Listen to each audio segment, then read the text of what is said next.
Donc bonjour à tous. Comme je vous l'ai dit tout à l'heure, c'est bien moi, Kevin, Kevin Morel, agriculteur en France. Et donc on m'a demandé d'intervenir surtout pour faire un peu un retour d'agriculteur, un retour du terrain de quelqu'un qui pratique pour le coup l'élevage de bovins viande en 100% herbe. Donc quand je dis 100%, vous allez le voir, mais ça veut dire du début à la fin de la vie de la bête. Elle ne mange jamais rien d'autre que de l'herbe chez moi. Donc on va voir un peu plus en détail en quoi ça consiste. Mais voilà, l'idée c'est bien de faire un retour d'agriculteur, un retour du terrain. Je ne suis pas technicien, je suis juste agriculteur, mais qui fait des choses qui sortent de l'ordinaire depuis maintenant. Ça fait 11 ans que je suis installé, j'ai débuté le pâturage tournant il y a 9 ans, il y a maintenant un petit moment.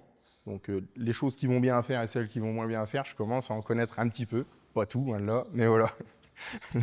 Donc voilà. Donc, je vais commencer par une présentation d'exploitation.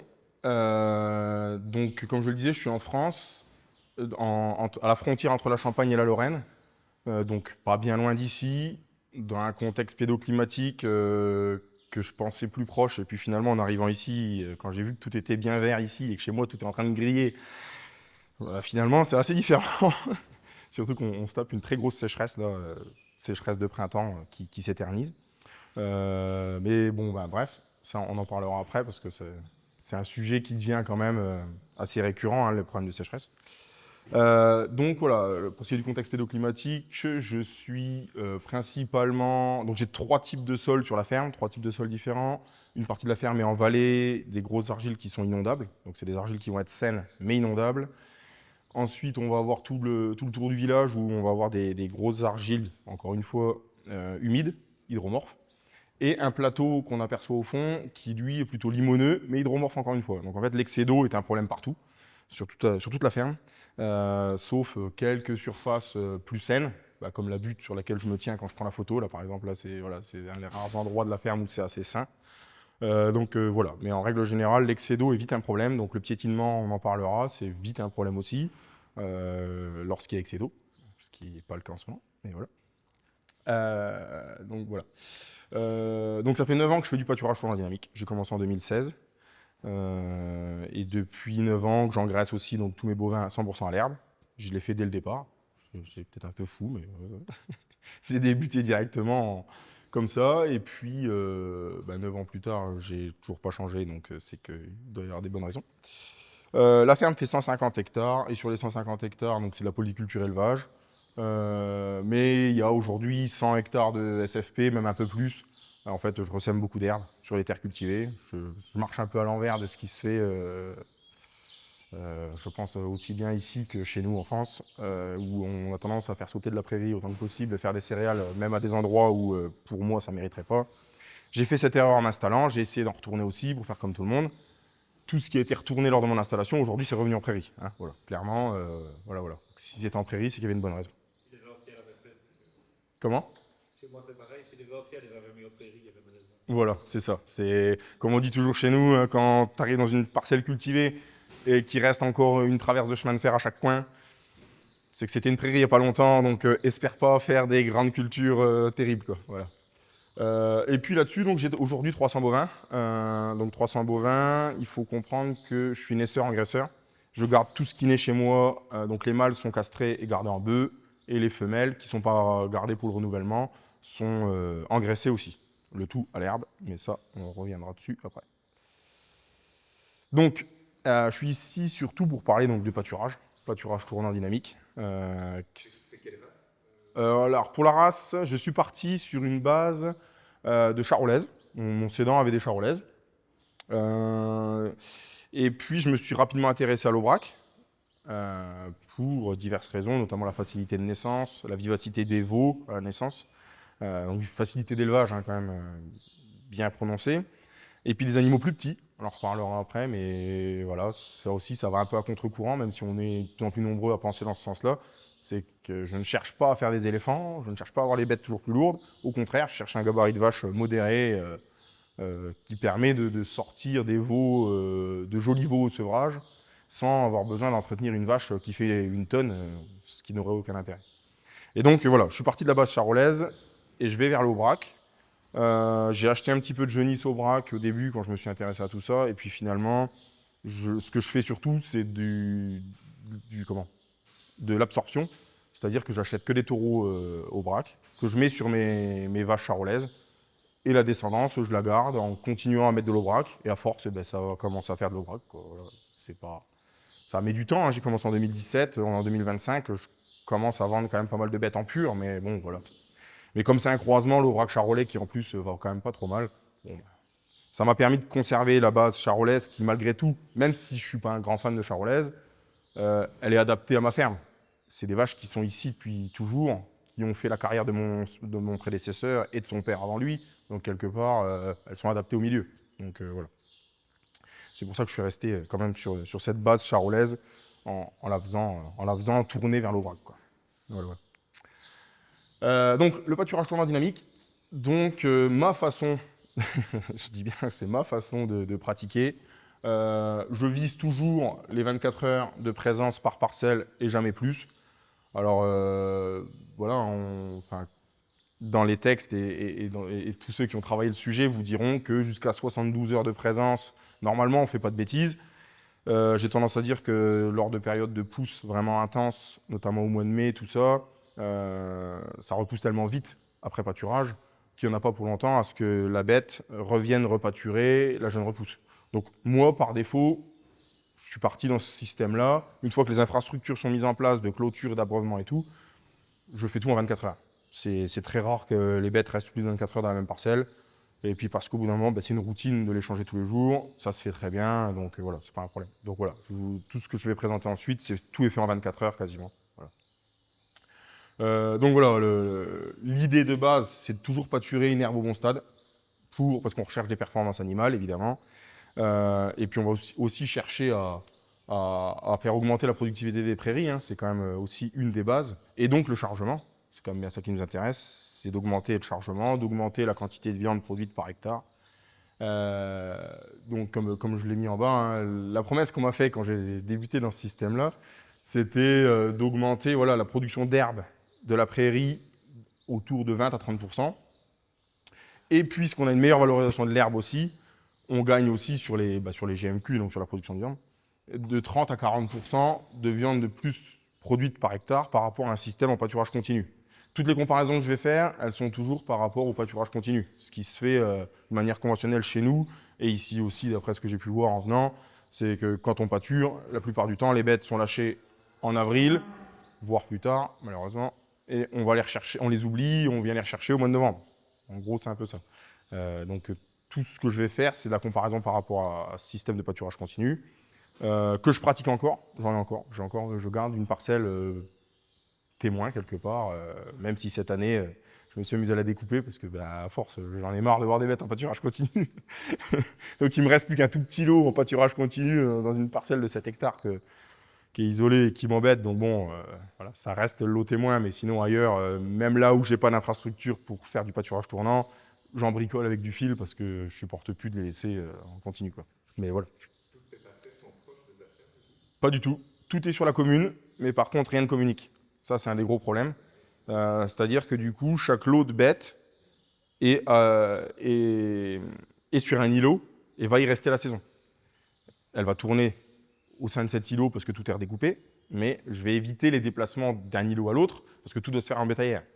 Et en bétaillère, en plus, je suis mal équipé, donc c'est un projet, ça, de racheter une belle bétaillère, parce que sinon, c'est vite l'enfer. Mais l'idée, c'est de limiter les déplacements entre îlots. Parce que chez moi, je suis dans un paysage, même si la photo d'avant nous fait croire qu'on est dans des zones d'élevage, en réalité, tout le plateau en haut, c'est que des céréales. Et donc, promener un lot de bêtes au milieu des plaines céréalières à pied, voilà. Il y en a qui ont essayé. Voilà.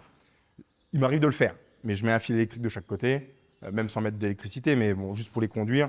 Sauf qu'on ne va pas poser 3 km de fil pour déplacer l'autre bête. Donc voilà. Dans nos grandes plaines, c'est assez difficile à faire. Donc voilà. Et petit point que je n'ai pas évoqué, mais qui est logique, hein, c'est qu'une des choses qu'on va chercher à faire aussi dans le pâturage tournant dynamique, comme je le disais, c'est de ne pas remanger la jeune pousse, mais c'est surtout de laisser le temps à l'herbe de faire sa flambée de croissance. C'est que tous les agronomes qui ont travaillé là-dessus l'ont bien caractérisé, c'est qu'une herbe, après avoir été exploitée, au début, sa croissance est assez lente. En fait, elle se remet du choc qu'elle vient de subir, quelque part. Et ensuite, ça va décrire une exponentielle, voire même une courbe de Gauss, dans le sens où il y a un moment où on va avoir une très forte production. Et le fait de ne pas avoir d'animaux qui viennent pâturer l'herbe à ce moment-là permet de laisser le temps à l'herbe de faire cette flambée de croissance. Et c'est principalement ça, moi je dirais, qui explique l'augmentation de production d'herbe à l'hectare. Pas l'augmentation de production de viande, mais la production d'herbe qui augmente. C'est en grande partie grâce à ça. Voilà. Donc, ma façon de pratiquer, encore une fois, c'est de découper tous mes îlots, voilà, on en voit un ici, tous mes îlots en couloirs. Tout est fait comme ça, donc système techno-grazing qu'ils disent en Nouvelle-Zélande. Voilà, l'idée c'est de faire des couloirs parallèles d'une largeur de 40 ou 60 mètres. C'est selon les parcelles. Là, dans cette parcelle-là, par exemple, ils font 60 mètres. Et dans ce... Comment ?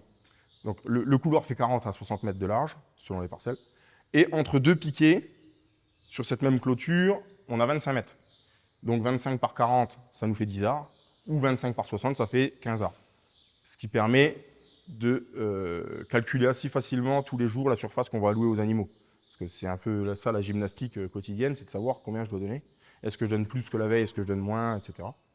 Parce que du coup, dans ces couloirs, comme vous l'avez compris, je vais redécouper avec un fil avant, un fil arrière, en travers, un petit fil nylon sur un enrouleur, 3 piquets, ça va très vite à faire. En bovin, quand on fait la même chose en ovin, c'est tout de suite plus compliqué, mais en bovin, c'est assez facile. On les tient avec un fil avant, un fil arrière. Le tout, évidemment, hein, vous l'avez compris, mais c'est tout en clôture électrique. 100% clôture électrique. J'ai encore des parcelles, des périphéries de parcelles qui sont encore en barbelé, qui datent donc de l'ancien exploitant. Chez nous, le barbelé, bon, tout est en barbelé, hein, sauf moi, mais sinon tout le monde met des barbelés partout. Et donc moi, je passe tout en clôture électrique avec du fil High-Tensile, donc qui a quand même la particularité d'être assez résistant, bon conducteur. Ça coûte très peu cher, ça coûte beaucoup moins cher que les clôtures barbelées. Et quand c'est bien fait et qu'on a un bon poste de clôture, c'est infranchissable. Enfin, je veux dire, j'ai jamais de soucis. Honnêtement, là-dessus, il n'y a pas de soucis.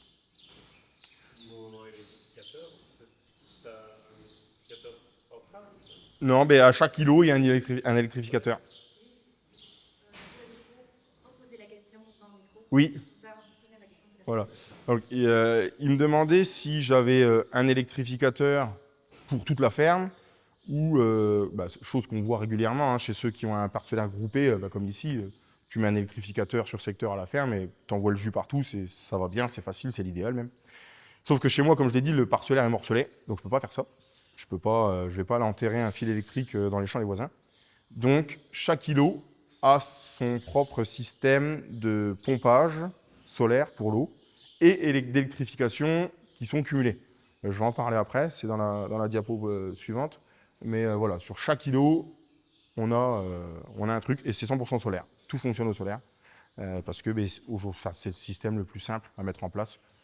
C'est totalement autonome, on pose ça n'importe où, sauf à l'ombre d'un arbre évidemment. Et c'est des fois la difficulté, c'est de devoir s'éloigner des arbres pour avoir du soleil. Alors, pour ce qui est des clôtures High-Tensile, donc il me demandait le nombre de fils que je mets 2 fils en périphérie et un seul pour les subdivisions au centre. Bon, en périphérie, j'ai tendance à mettre 2 fils, le premier à 80 cm, je crois, puis le deuxième à 110-120 à peu près. Ouais, on en a posé cette semaine, c'est lui qui a mis les isolateurs, donc il sait mieux que moi quelle hauteur ils sont. Mais voilà, c'est à peu près ça. Pour la périphérie, je sécurise. Avec un fil, il y aurait moyen de les tenir. J'ai jamais de bête qui passe le simple fil. En fait, j'en mets 2, c'est plus par sécurité au cas où il y en a 2 qui pètent. Avec un peu de chance, le deuxième il va tenir et voilà. Et les bêtes ne seront pas dehors. C'est surtout ça. Et puis, comme je le disais, ça coûte tellement peu cher que passer à 2 fils, bon, c'est pas non plus onéreux. C'est pas terriblement onéreux. Donc, et puis dans tout ça, comme je le disais, donc, un piquet tous les 25 mètres, c'est vraiment pas cher comme système de clôture. Donc j'aime beaucoup. Et puis, mes premières ont 10 ans maintenant et ça tient. Tout ça tient. La durée de vie, elle va surtout dépendre nos piquets, les piquets qu'on va utiliser. J'utilise beaucoup de piquets en acacia, parce que historiquement, c'est ce qui se fait pour nos clôtures barbelées. Et puis, visiblement, si on trouve du bon acacia, ça va toujours bien. Là-dessus, ça se passe plutôt bien. Voilà. Ensuite, donc l'abreuvement, je vais en reparler plus en détail après, mais l'abreuvement en élevage bovin, c'est quand même vraiment un sujet très important, notamment en ce moment, quand il fait fort chaud. Il est hors de question pour moi de transporter de l'eau. Hein, vous imaginez bien que pour 300 bovins, si je devais donner de l'eau tous les jours à tout le monde, je ne serais pas là. Je serais en train de rouler de l'eau. Ou j'embaucherais même quelqu'un pour le faire, je pense, tellement ça représente des quantités énormes. J'ai la chance chez moi d'avoir toujours des sources qui passent à proximité des parcelles, ou des rivières, des ruisseaux. Enfin bref, on arrive à trouver de l'eau. L'eau ne manque pas chez nous, sauf l'eau de pluie. Pour arroser, ça, parfois ça manque, mais on en parlera aussi plus tard. Mais il y a toujours, là par exemple, cette parcelle, ici passe un ruisseau qui ne tarit jamais. Et puis là-bas, on a une grosse rivière qui passe, voilà, et donc qui alimente. C'est réglementé ou pas, du coup, la prise d'eau? La prise d'eau, alors là, il ne faut pas que je parle trop fort.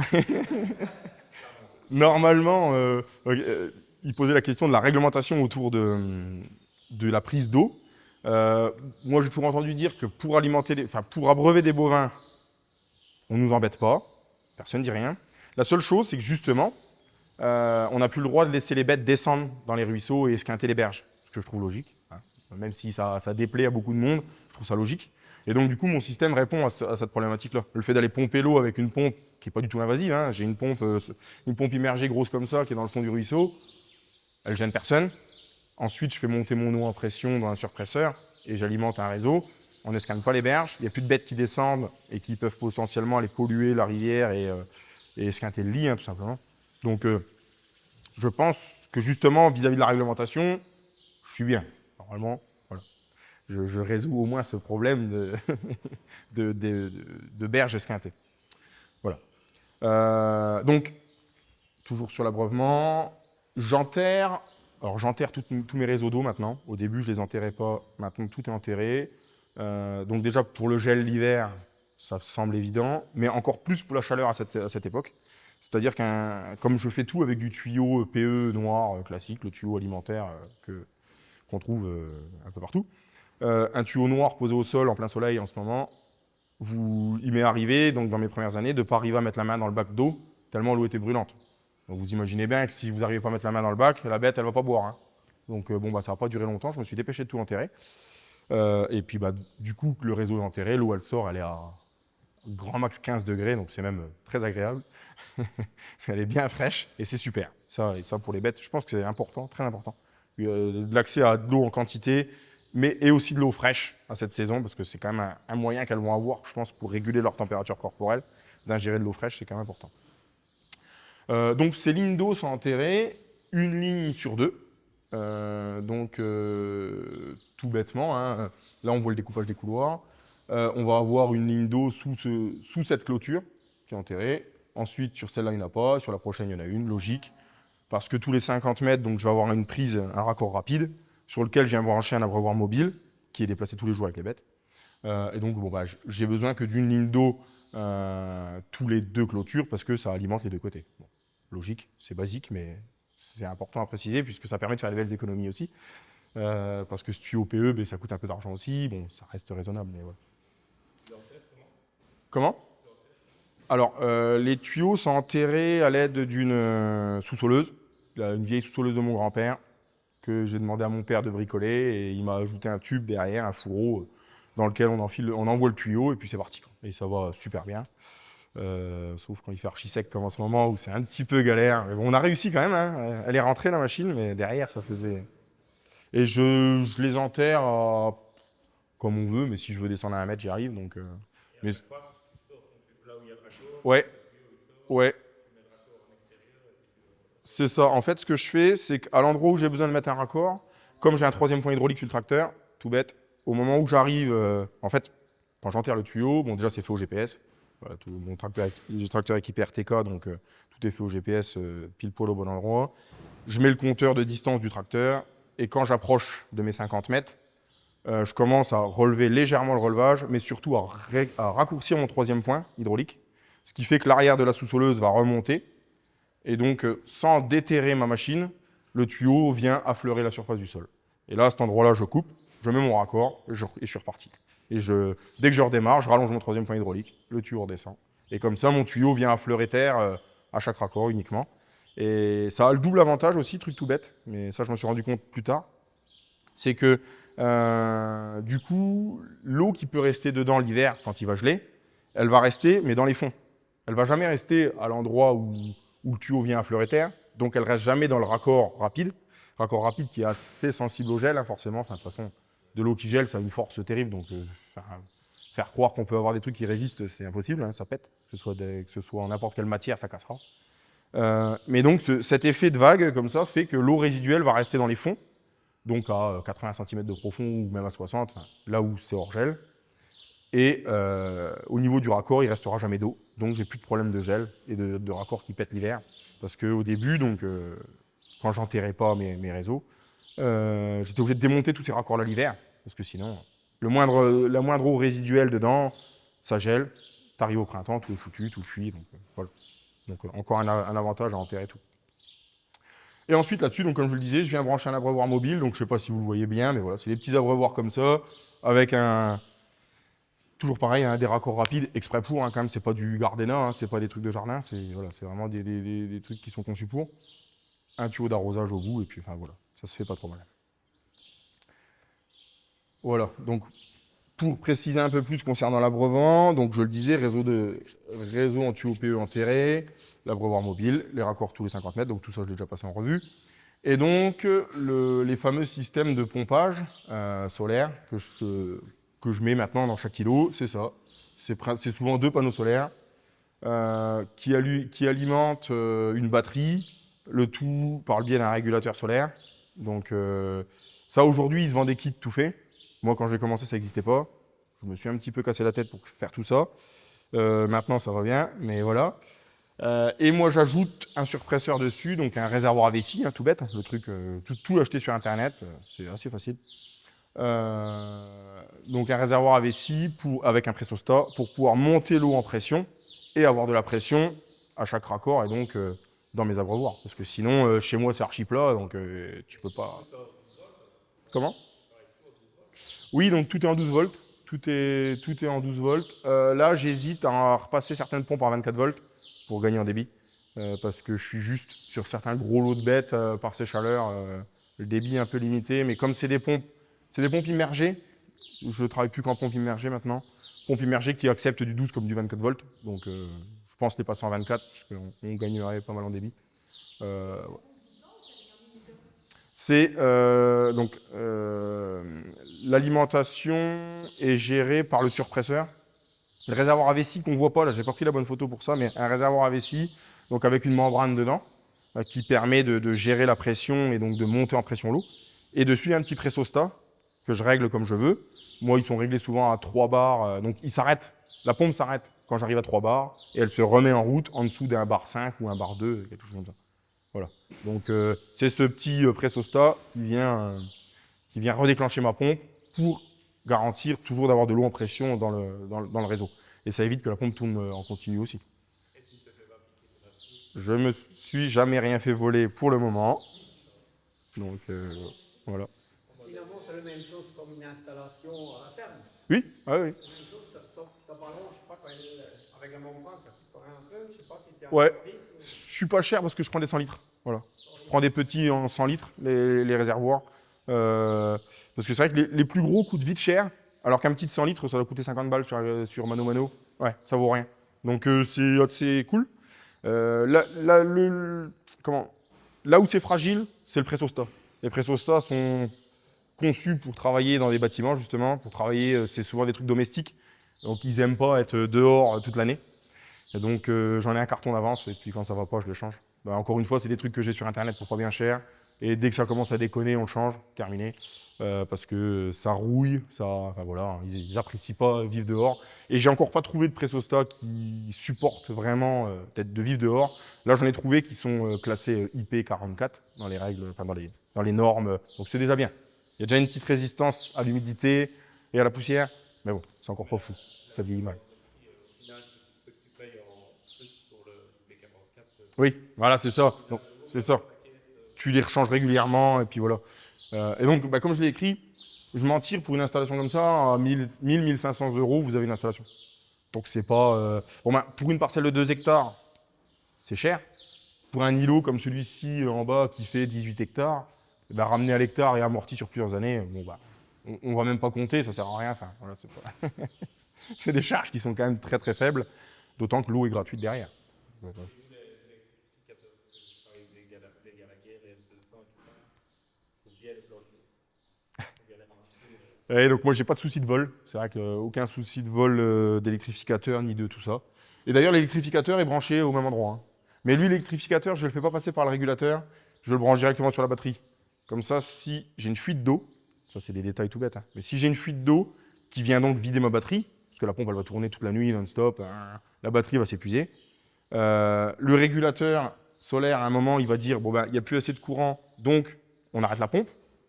Mais il y aura toujours suffisamment de courant dans la batterie pour alimenter l'électrificateur. Donc, il y a toujours du jus dans la clôture. Voilà, ça, c'est les trucs, c'est tout bête, mais c'est... Voilà. Je l'ai compris au fil du temps, c'est ce genre de, de petits détails. Voilà. Voilà, donc l'abreuvement, vraiment un point important.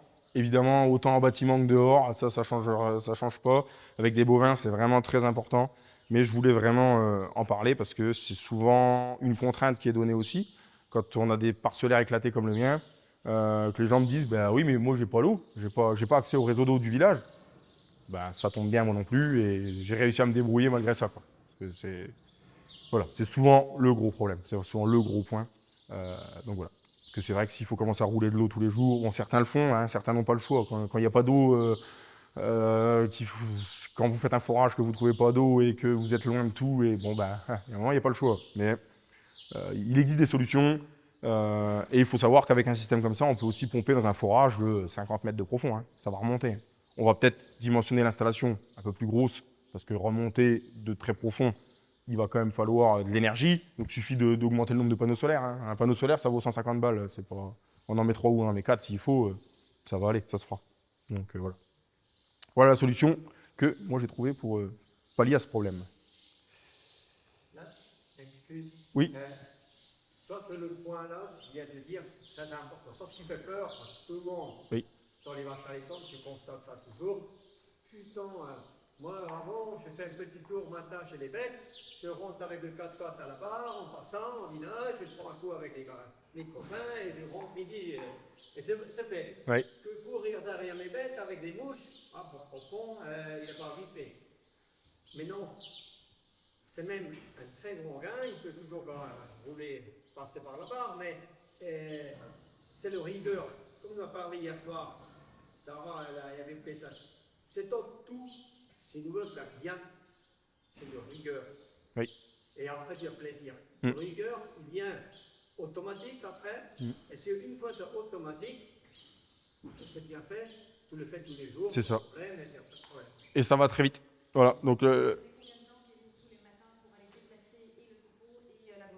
Donc, combien de temps je passe tous les matins à déplacer tout ce petit monde entre 1 heure et 1 heure et demie pour déplacer 5 à 7 lots de bêtes. Voilà. Donc, en fait, ça va très vite. Sachant que je passe plus de temps à aller d'une parcelle à l'autre en pick-up et à marcher parce que ça, c'est mon petit truc. Mais le pick-up reste à l'entrée de la parcelle et j'y vais à pied. Il est hors de question de rouler dans les parcelles. On ne roulerait pas dans un champ de blé, donc moi, je ne roule pas dans mon herbe. Donc voilà, je fais tout à pied, puis j'aime bien, ça me fait marcher, ça fait du bien. Voilà. Et donc je marche 6 à 8 km tous les matins. Quand je commence ma journée, en fait, je commence par ça. J'ai 6 à 8 km dans les pattes avant de commencer. Il y en a qui vont courir, il y en a qui vont faire la natation, comme nous dit Nicolas tout à l'heure. Il aime bien nager tous les matins, et ben, moi, je vais déplacer mes bêtes. Et donc le déplacement des bêtes, comme l'a dit Anton, c'est quelque chose qui est rapidement vu comme étant un frein et chronophage aussi pour les gens. Parce qu'on s'imagine, moi le premier quand j'ai démarré, on s'imagine que elles vont pas nous suivre quoi. Enfin, faut aller pousser les bêtes, c'est compliqué. Alors qu'en réalité non, elles sont très rapidement habituées, elles ont vite compris. Tu arrives le matin, elles voient le pick-up arriver, de toute façon elles sont à la poignée. Et comme je le faisais remarquer à Lilian, ce qui est marrant, c'est qu'en plus donc, quand je mets mon enrouleur en travers, qui me sert donc de fil avant, D'un côté, vous avez l'enrouleur, de l'autre côté, vous avez la poignée. J'ouvre toujours du côté qui a la poignée. Les bêtes le savent, elles attendent à la poignée, jamais à l'enrouleur. Elles savent qu'elles vont passer là-bas, pas là-bas. Donc, Dès le début, elles se rendaient compte que la qualité d'herbe allait être encore meilleure de l'autre côté. c'est ça, elles savent qu'elles auront. Oui, voilà, elles savent qu'elles auront à bouffer, donc on va y aller. Et bon, au tout début, quand j'ai commencé, c'était pas le cas, mais ça met une semaine à se mettre en place. Et puis après, une fois que vous avez les veaux qui sont nés dans ce système-là, ils savent ça depuis le premier jour qu'ils sont nés. Donc, Il c'est- c'est chiant une fois que tu vas te promener avec ton pick-up et qu'elles voient que c'est arrivé, même si c'est pas un moment où Oui. tu vas les changer, d'office elles vont se mettre à la barrière parce qu'elles se disent que tu viens changer. c'est ça. Après, elles nous reconnaissent et elles n'ont qu'une obsession. Ouais, parce qu'elles nous voient comme le porteur de bonnes paroles qui arrive pour les déplacer. Et c'est vrai que, et même des parcelles qui sont situées en bordure de route, quand je passe avec mon pick-up, elles relèvent toute la tête, elles nous regardent, elles nous quittent pas du regard, hein, elles se disent est-ce qu'il s'arrête, est-ce qu'il s'arrête pas. Et non, loupé. Mais voilà, donc ça c'est assez marrant. C'est assez marrant à voir. Donc voilà, ensuite, oui, Chez les manches laitières, si tu donnes une fois une journée, pas tes nouveaux, oui, tout le monde regarde ça. oui, c'est ça. Ouais, Il n'y a pas de nouveau, même si c'est dans le même toit du comté où l'autre il a dit oh bon, il y a encore assez. Oui. Non, faut pas. c'est ça. Elles veulent leur nouveau paddock, même s'il en restait de toute façon. Mais tu t'es trompé sur la surface de la veille, tant pis. En fait, tu avances quand même parce que de toute façon, sinon elles ne voudront plus manger. Donc, il est l'heure du changement, c'est l'heure du changement. Elles sont habituées, elles sont réglées. Même si moi, pour ce qui est des horaires, je veux rester assez souple. Hein, qualité de vie avant tout. Donc, si je dois partir quelque part, elles seront changées le matin très tôt. Si on est dimanche et que je me suis levé tard, elles seront changées qu'à midi. Tant pis pour elles. Voilà, ça là-dessus. Même si Anton a dit rigueur, on est humain. Hein. Donc ensuite, on va taper dans le vif du sujet. Donc l'engraissement à l'herbe. Comme je le disais, donc ça depuis 2016, chez moi, tout est engraissé uniquement à l'herbe. Et donc comment je pratique? Tout simplement de la même façon que ce que je viens que ce dont je parle depuis tout à l'heure, tout en 24 heures. Et donc ce que j'ajoute pour l'engraissement, c'est un lot d'esclaves qui va passer derrière les bêtes à l'engraissement. Ça, c'est un peu le... Bon, cette année, je ne les avais pas parce que à cause de la sécheresse, j'ai dû les retirer rapidement et donc je suis en train de graisser sans esclaves, mais les résultats sont moins bons systématiquement. Donc ce que j'appelle un lot d'esclaves, donc c'est un lot de bêtes à plus faible besoin qui va passer derrière ce lot à l'engraissement. Alors pourquoi je fais ça? Ça va me permettre de donner trop d'herbe aux bêtes à l'engraissement, donc de m'assurer qu'elles sont toujours full. Ça va me permettre de les laisser trier, elles vont prendre que le meilleur, chose qu'on n'aime pas du tout en pâturage tournant, parce que prendre le meilleur, ça veut dire laisser tout le mauvais, et laisser le mauvais veut dire laisser monter à graines les plantes les moins intéressantes, parce que je parle bien de prairies naturelles, hein, là encore une fois, il faut bien préciser qu'il y a une grosse part de prairies naturelles chez moi, et que l'engraissement est fait sur prairies naturelles. Donc voilà, si on donne trop d'herbe à nos bêtes à l'engraissement, elles vont laisser forcément des zones, faire des refus. Mais ces refus, on a besoin de les faire manger quand même, ou de les gérer mécaniquement si vous ne le faites pas avec des animaux. Mais bon, moi, c'est pas le but. Hein. Le but du jeu, c'est de tout faire avec des animaux. Donc, il y a un moment, il faut les gérer si on ne veut pas les laisser empiéter sur la bonne herbe dans la parcelle. Et donc, je le fais ça avec un lot d'esclaves qui sont des animaux à plus faible besoin. Donc, aujourd'hui, chez moi, c'est des genisses pleines de 2 ans pour vélage à 3 ans. Et ça, on en reparlera après, puisque je suis en train de passer en vélage 2 ans, cette catégorie de bêtes va bientôt disparaître. Et donc, il faudra bien que je trouve à faire autrement. Et c'est en réflexion, mais ça, voilà, ça va venir. Mais voilà, cette façon de faire permet de maximiser les performances sur le lot de bêtes qui sont engraissées devant. Et puis, comme je suis en 24 heures, et du coup, ça fait 48 heures de présence sur l'herbe. Donc, on respecte toujours les principes de base du pâturage tournant qui consistent à dire qu'il ne faut pas laisser les animaux plus de 72 heures au même endroit. Voilà. Donc on reste bon. Petit détail technique, entre les deux lots, juste laisser un seul fil, ça va pas. Ça dure pas longtemps. Il y a un jour, vous arrivez, tout le monde est mélangé. Donc ce que je fais maintenant, c'est qu'il y a toujours 2 fils entre les deux, même à 10 mètres d'écart. Mais en fait, il faut toujours un petit sas d'isolement si on veut être tranquille. Sinon ça marche, hein. Mais un jour, au moins une fois dans la saison, vous allez les retrouver mélangés. Et c'est pas très agréable. De devoir tout retrier, même si ça se fait bien avec le fil, voilà, aujourd'hui, je fais toujours comme ça. Donc voilà l'idée. Le tout sur des prairies de qualité, même si, comme je l'ai dit, moi, je le fais sur prairie naturelle. Une très bonne prairie naturelle, il faut admettre ce qui est dans des bonnes terres de fond. Donc voilà, il faut quand même, on ne peut pas imaginer faire ça dans des coteaux à la con. Enfin voilà, faut quand même une prairie de qualité pour faire ça. Peut-être une prairie semée, hein, si vous avez ça sous le coude, c'est peut-être encore mieux. Mais voilà. Tu engraisses à l'herbe toute l'année ou tu fais ça au printemps avec la meilleure herbe? Alors, est-ce que j'engraisse à l'herbe toute l'année? Oui, mais principalement au printemps quand même. En fait, je fais principalement sur le printemps, mais comme je fais de la vente directe, il faut bien que j'ai de la viande toute l'année. Et pour ce qui est de l'engraissement hiver, je le fais avec de l'enrubanage qui est trié sur le volet, qui est souvent issu de cette parcelle-là, qui est souvent justement les couloirs que je vais débrayer en cours de printemps et que je vais enrubaner. Je vais sortir souvent des fourrages qui sont extra, qui sont en fait l'herbe qu'elle devrait pâturer, donc on a les mêmes valeurs alimentaires, dans l'enrubanage. Et les bêtes que j'engraisse l'hiver sont engraissées avec cet enrubanage-là, à volonté, tout simplement. Les vélages, c'est groupé ou c'est... Oui, alors pour ce qui est des vélages, tout est groupé aujourd'hui sur les mois de novembre-décembre. Voilà, tout est groupé novembre-décembre. Là, je ravance un petit peu parce que je fais véler beaucoup dehors. Donc, vélage groupé sur novembre-décembre. Et là, ça va démarrer cette année à partir du 15-20 octobre. J'arrive pas à venir avant parce que ça vient en concurrence avec les travaux dans les champs. On fait pas mal de maïs grain, il y a les Smith Blay, il y a tout ça. Donc, bon, faut quand même avoir fini tout ça pour commencer les vélages. Mais aujourd'hui, je fais véler tout dehors, tout dehors. Un maximum dehors, j'adore. Ça va mieux pour moi, tout va mieux dehors. J'aime pas voir les bêtes dans les bâtiments, donc voilà. Je fais véler dehors. Donc on y reviendra après quand je parlerai génétique, mais voilà, c'est beaucoup de vélage dehors.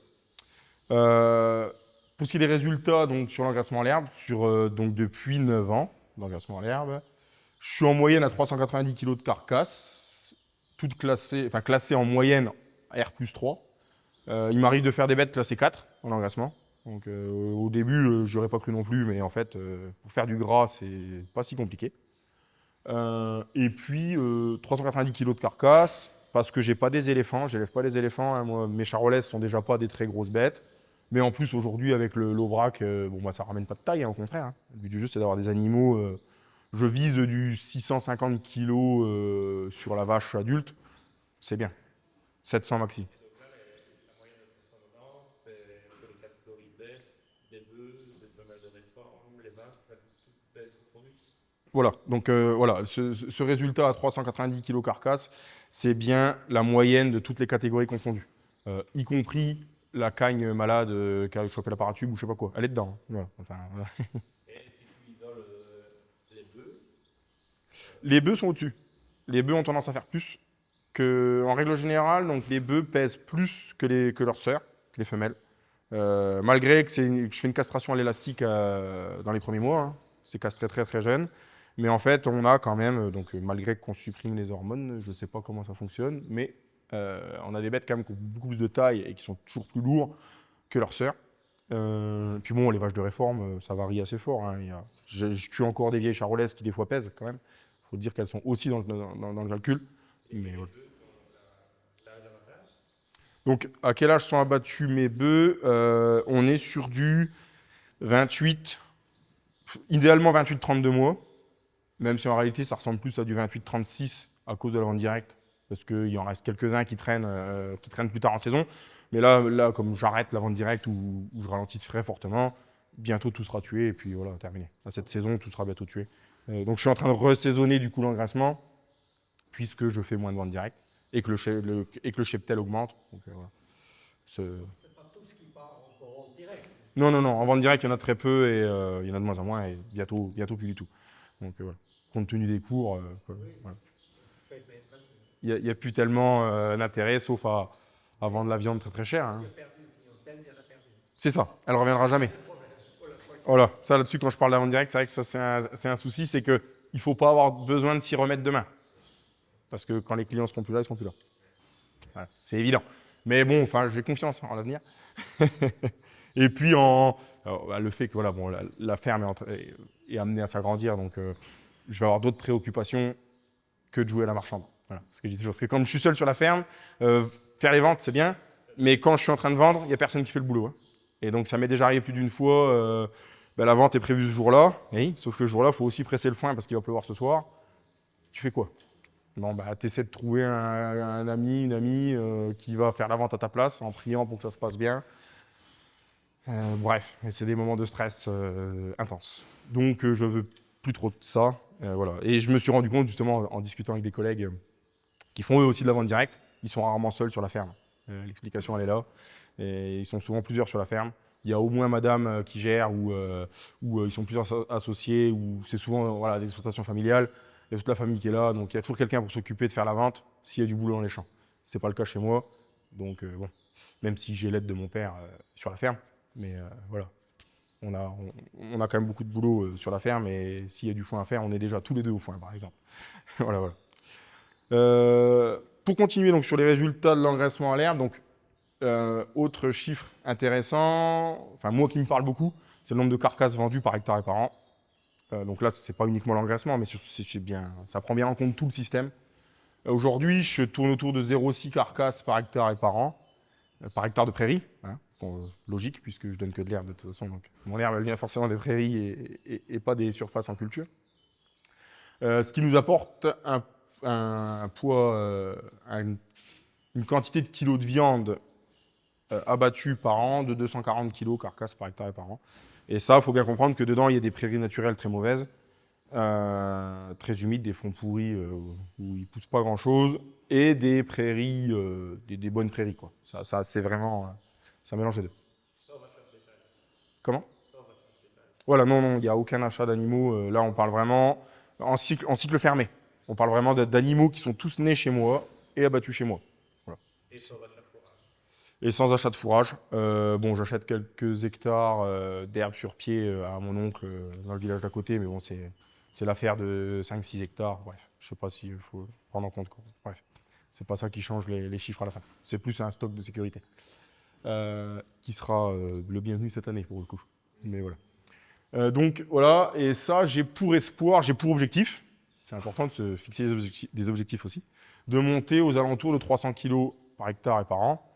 En venant à du vélage 2 ans déjà, précocifier le vélage. Ça, c'est un truc, je pense que c'est un des leviers les plus importants pour augmenter la production. Et puis, avec l'augmentation de ma surface fourragère, elle se fait souvent sur des surfaces cultivées, donc sur des prairies de qualité. Donc ça vient un peu tronquer les chiffres aussi. Quand on ajoute des bonnes surfaces, qu'on vient implanter un mélange suisse ou ce genre de choses dessus, on a une autre productivité que la vieille prairie naturelle dans le fond pourri humide où il y a de l'eau 6 mois de l'année. Bon, c'est sûr que c'est autre chose. Mais moi, les vieilles prairies humides, pourries, humides, j'en ai beaucoup. Enfin, j'en ai une bonne partie de la ferme et donc j'arrive à les valoriser quand même. Donc ça, c'est quand même déjà pas mal. Hein. Autrement, ce sera en jachère. Donc voilà.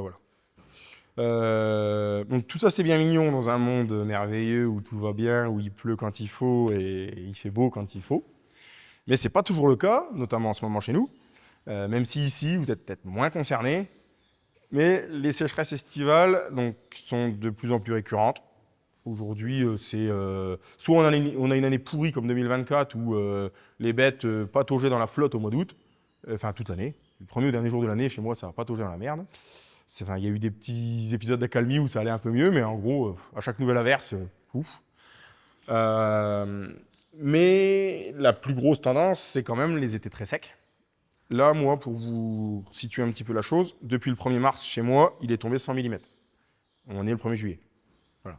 Donc 100 mm sur tout le printemps, c'est très peu. Il fait très sec. Donc, bon, ce genre de sécheresse printanière, pour le moment, est encore rare. C'est la plus grosse que j'ai connue pour l'instant. Mais on va surtout parler de sécheresse estivale, qui pour le coup est devenue presque la norme. Pas 3 mois sans pluie l'été, c'est devenu normal chez nous en fait. Hein. Juin, juillet, août, qu'il pleuve pas, c'est normal. Ou alors il pleut tout le temps.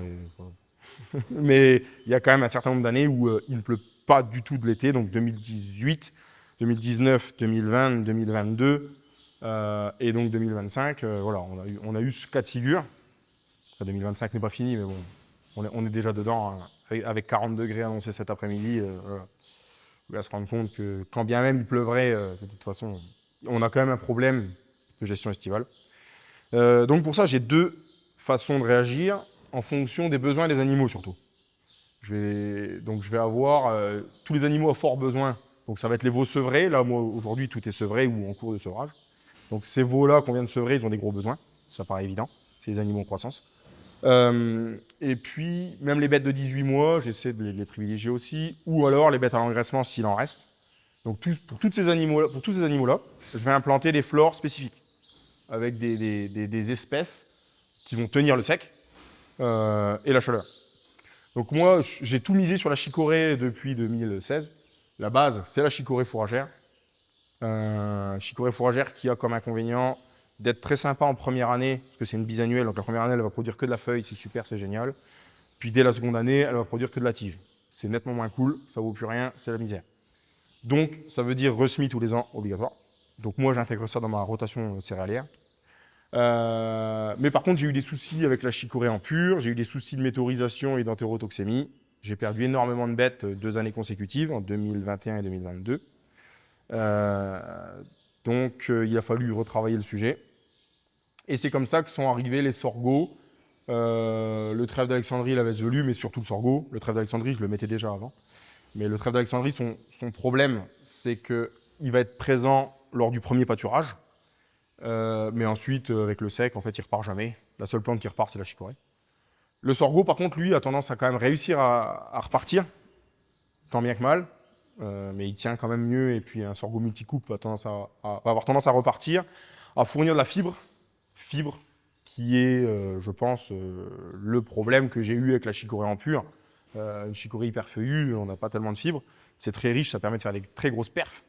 Mais niveau digestif, bon ben voilà, amener à diluer avec un peu de sorgho, ça m'aide beaucoup. Donc voilà, bon, c'est en constante évolution hein, ce truc. Mais donc voilà. Donc, que je comprenne bien, ton mélange-là, c'est pas des intercultures après céréales et tout ça, et se met en Alors exactement, c'est semé en culture principale, c'est pas une interculture. Et c'est un détail très important, j'en parle en bas. Non, ensuite, dans l'implantation, donc je fais un semis fin avril, début mai, en règle générale en même temps que mes soja, c'est aussi simple que ça. Mais bien en culture principale et pas en dérobé. Et là, je le dis bien, attention au dérobé, je l'ai fait cette année parce que on sort de 2 années humides. J'ai commencé à prendre la confiance et j'ai cru bon d'exploiter un RGI, un Regra italien, au printemps et puis de venir semer ça après. Sauf que compte tenu du printemps qu'on se tape, la partie là de la parcelle, ça m'étonnerait que je vois quelque chose un jour. Hein. C'est élevé, mais ça produira rien.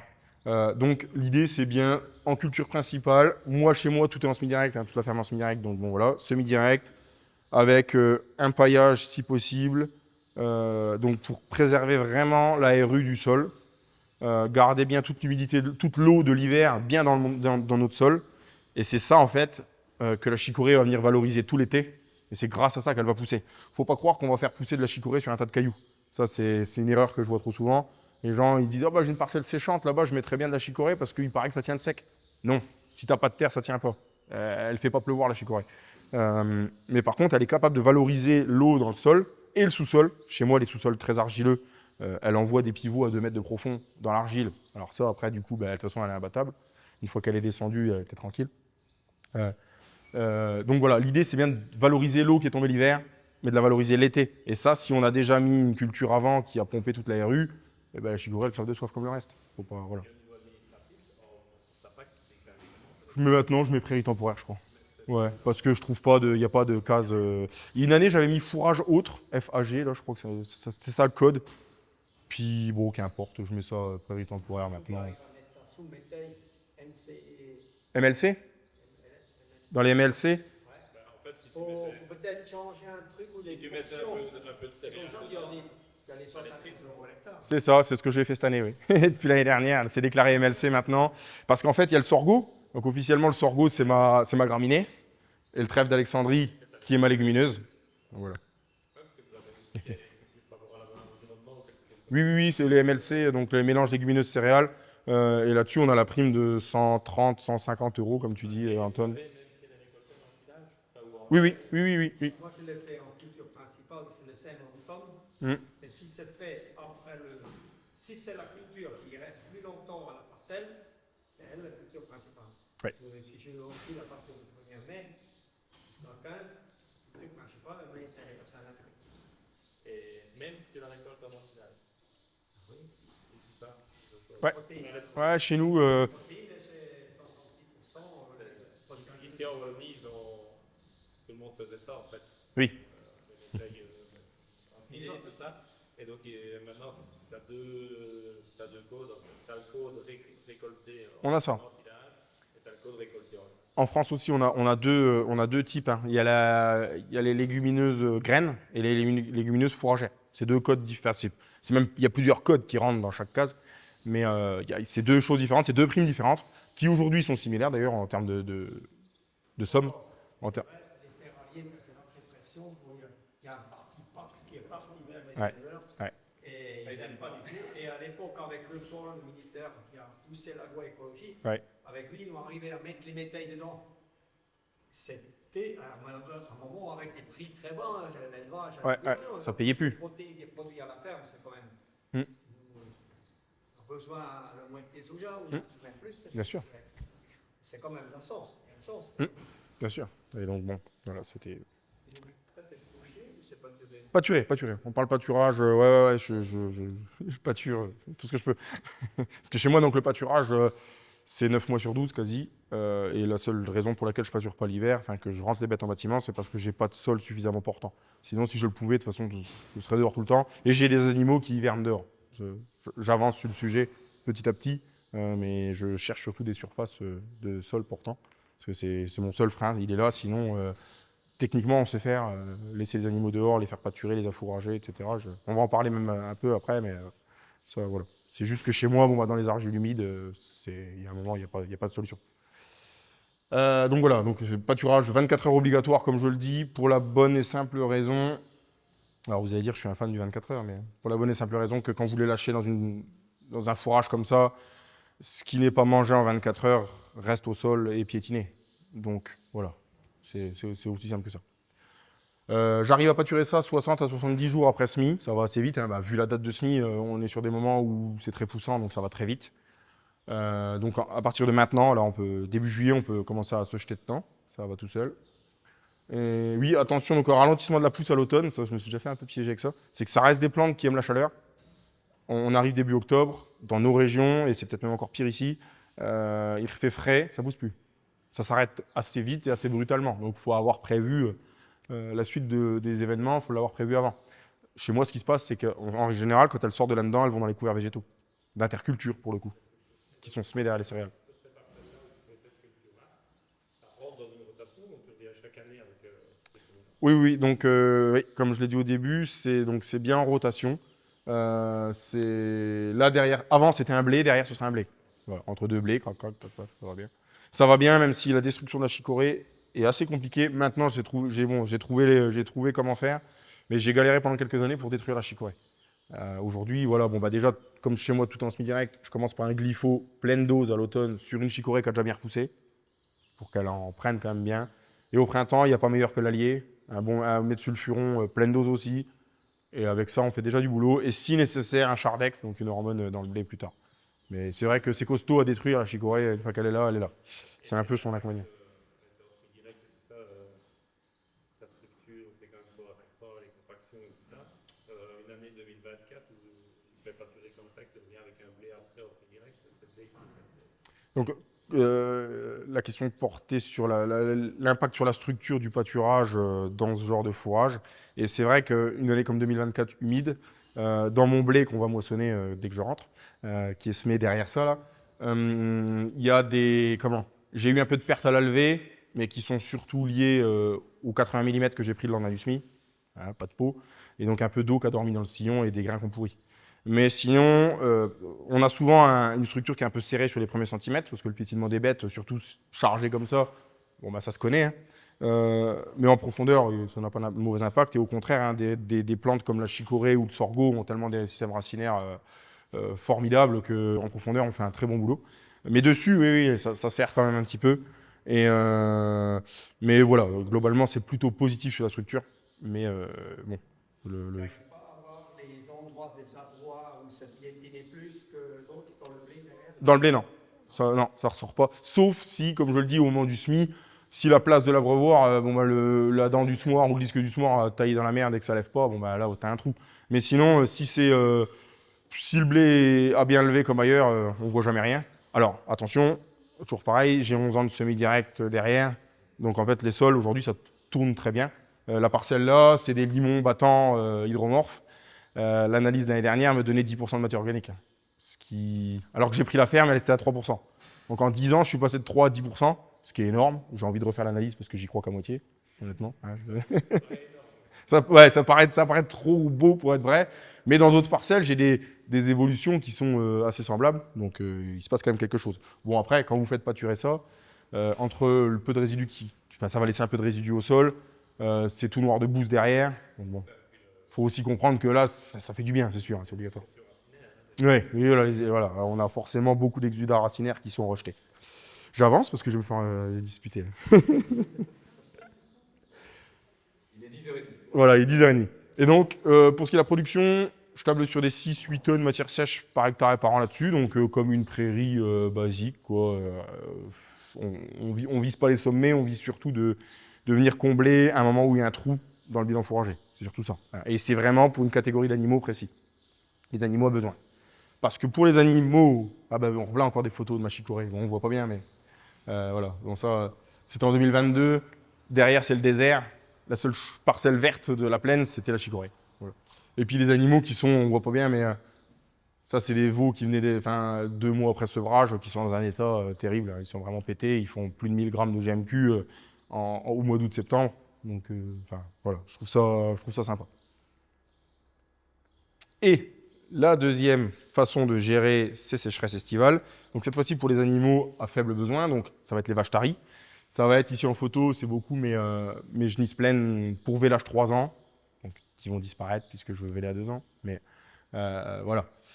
Elles, je vais les faire pâturer sur ce que j'appelle du stock sur pied. Donc le stock sur pied, tout bêtement, ça va être du foin qui est resté, qui est laissé sur pied, qui n'a pas été fauché. Enfin, c'est bien plus compliqué que ça. Et pour imaginer la chose, on va dire que c'est du foin qui est resté sur pied, qui n'a pas été fauché, et qu'on vient pâturer, encore une fois, au fil en 24 heures, obligatoire, toujours, parce que même chose que pour avant, hein, si on donne 48 heures ou un peu plus, ça va avoir tendance à saccager, ça ramasse mal, et c'est souvent l'erreur que font les gens. C'est souvent qu'on me dit, mais comment tu arrives à faire bouffer ça et tout. En fait, si tu donnes vraiment 24 heures, si tu leur serres la gueule, elles ramassent, et même très bien. Donc voilà. Donc là, par contre, on est sur des fourrages qui ont nettement moins de valeur, ça paraît évident, même si je veux les faire analyser cette année parce que je suis toujours surpris de l'état des bêtes. Là, on voit, vous voyez sûrement pas trop bien, mais c'est une genisse, elle pourrait presque être tuée alors qu'on est au mois de septembre, mais ça fait 2 mois qu'elle est là-dessus. Donc, il se passe des choses que je n'explique pas. Antoine aurait peut-être plus d'explications à ce sujet-là, mais on est sur des fourrages qui sont cramés sur pied, qui sont de l'herbe grillée, qui paraît ne rien valoir, mais en réalité, les bêtes tiennent très bien l'état grâce à ça. Alors encore une fois, je suis sur des sols très profonds, donc on a quand même du verre qui reste au pied pendant très longtemps. Ça crame assez tard quand même. Voilà. Chose très importante, pour moi un stock sur pied, ça se construit, comme je dis toujours. J'ai commencé en disant que c'était du foin qui n'était pas récolté. C'est faux. En réalité, on va venir pâturer au printemps quand même. Mais le gros travail que va avoir le paysan et le gros impact du travail du paysan sur la création d'un stock sur pied, ça va être la date du dernier pâturage avant qu'on laisse la parcelle en repos. Si ce dernier pâturage il intervient trop tôt en saison, vous allez avoir une trop grosse repousse. Et si l'été est pluvieux, tout verse, tout pourrit au sol. Et c'est difficile à ramasser, ça n'a plus de valeur. Et puis en plus, vous allez avoir des plantes qui vont être plus avancées en stade, donc des valeurs forcément moindres. Et à l'inverse, si vous prenez le risque d'aller pâturer trop tard ces parcelles-là, et qu'ensuite vous les laissez au repos, une année comme celle-ci où il a fait sec très tôt, ben vous n'avez pas de repousse, ou très peu, et vous faites un stock sur pied qui est minable. Cette année, par exemple, les stocks sur pied sont assez courts, parce qu'ils ont eu du mal à repousser puisqu'il ne pleuvait pas. Mais voilà, donc trouver la date idéale de dernier pâturage, c'est un des points d'ajustement les plus difficiles à faire. Et pour le coup, je peux vous donner les dates que je pratique chez moi. mais je pense que c'est adapté à chaque ferme, vraiment. En fonction de la flore, du sol et du contexte pédoclimatique, ce ne sera pas les mêmes dates. Chez moi, en règle générale, je considère que c'est dernière semaine d'avril, dernier délai. Au 1er mai, il faut avoir évacué ces surfaces-là et les laisser repousser gentiment. Voilà. Mais ça, encore une fois, c'est adapté à chacun. Et souvent, les retours d'expérience qu'on a sur le pâturage, sur le stock sur pied, l'erreur pour moi vient de là.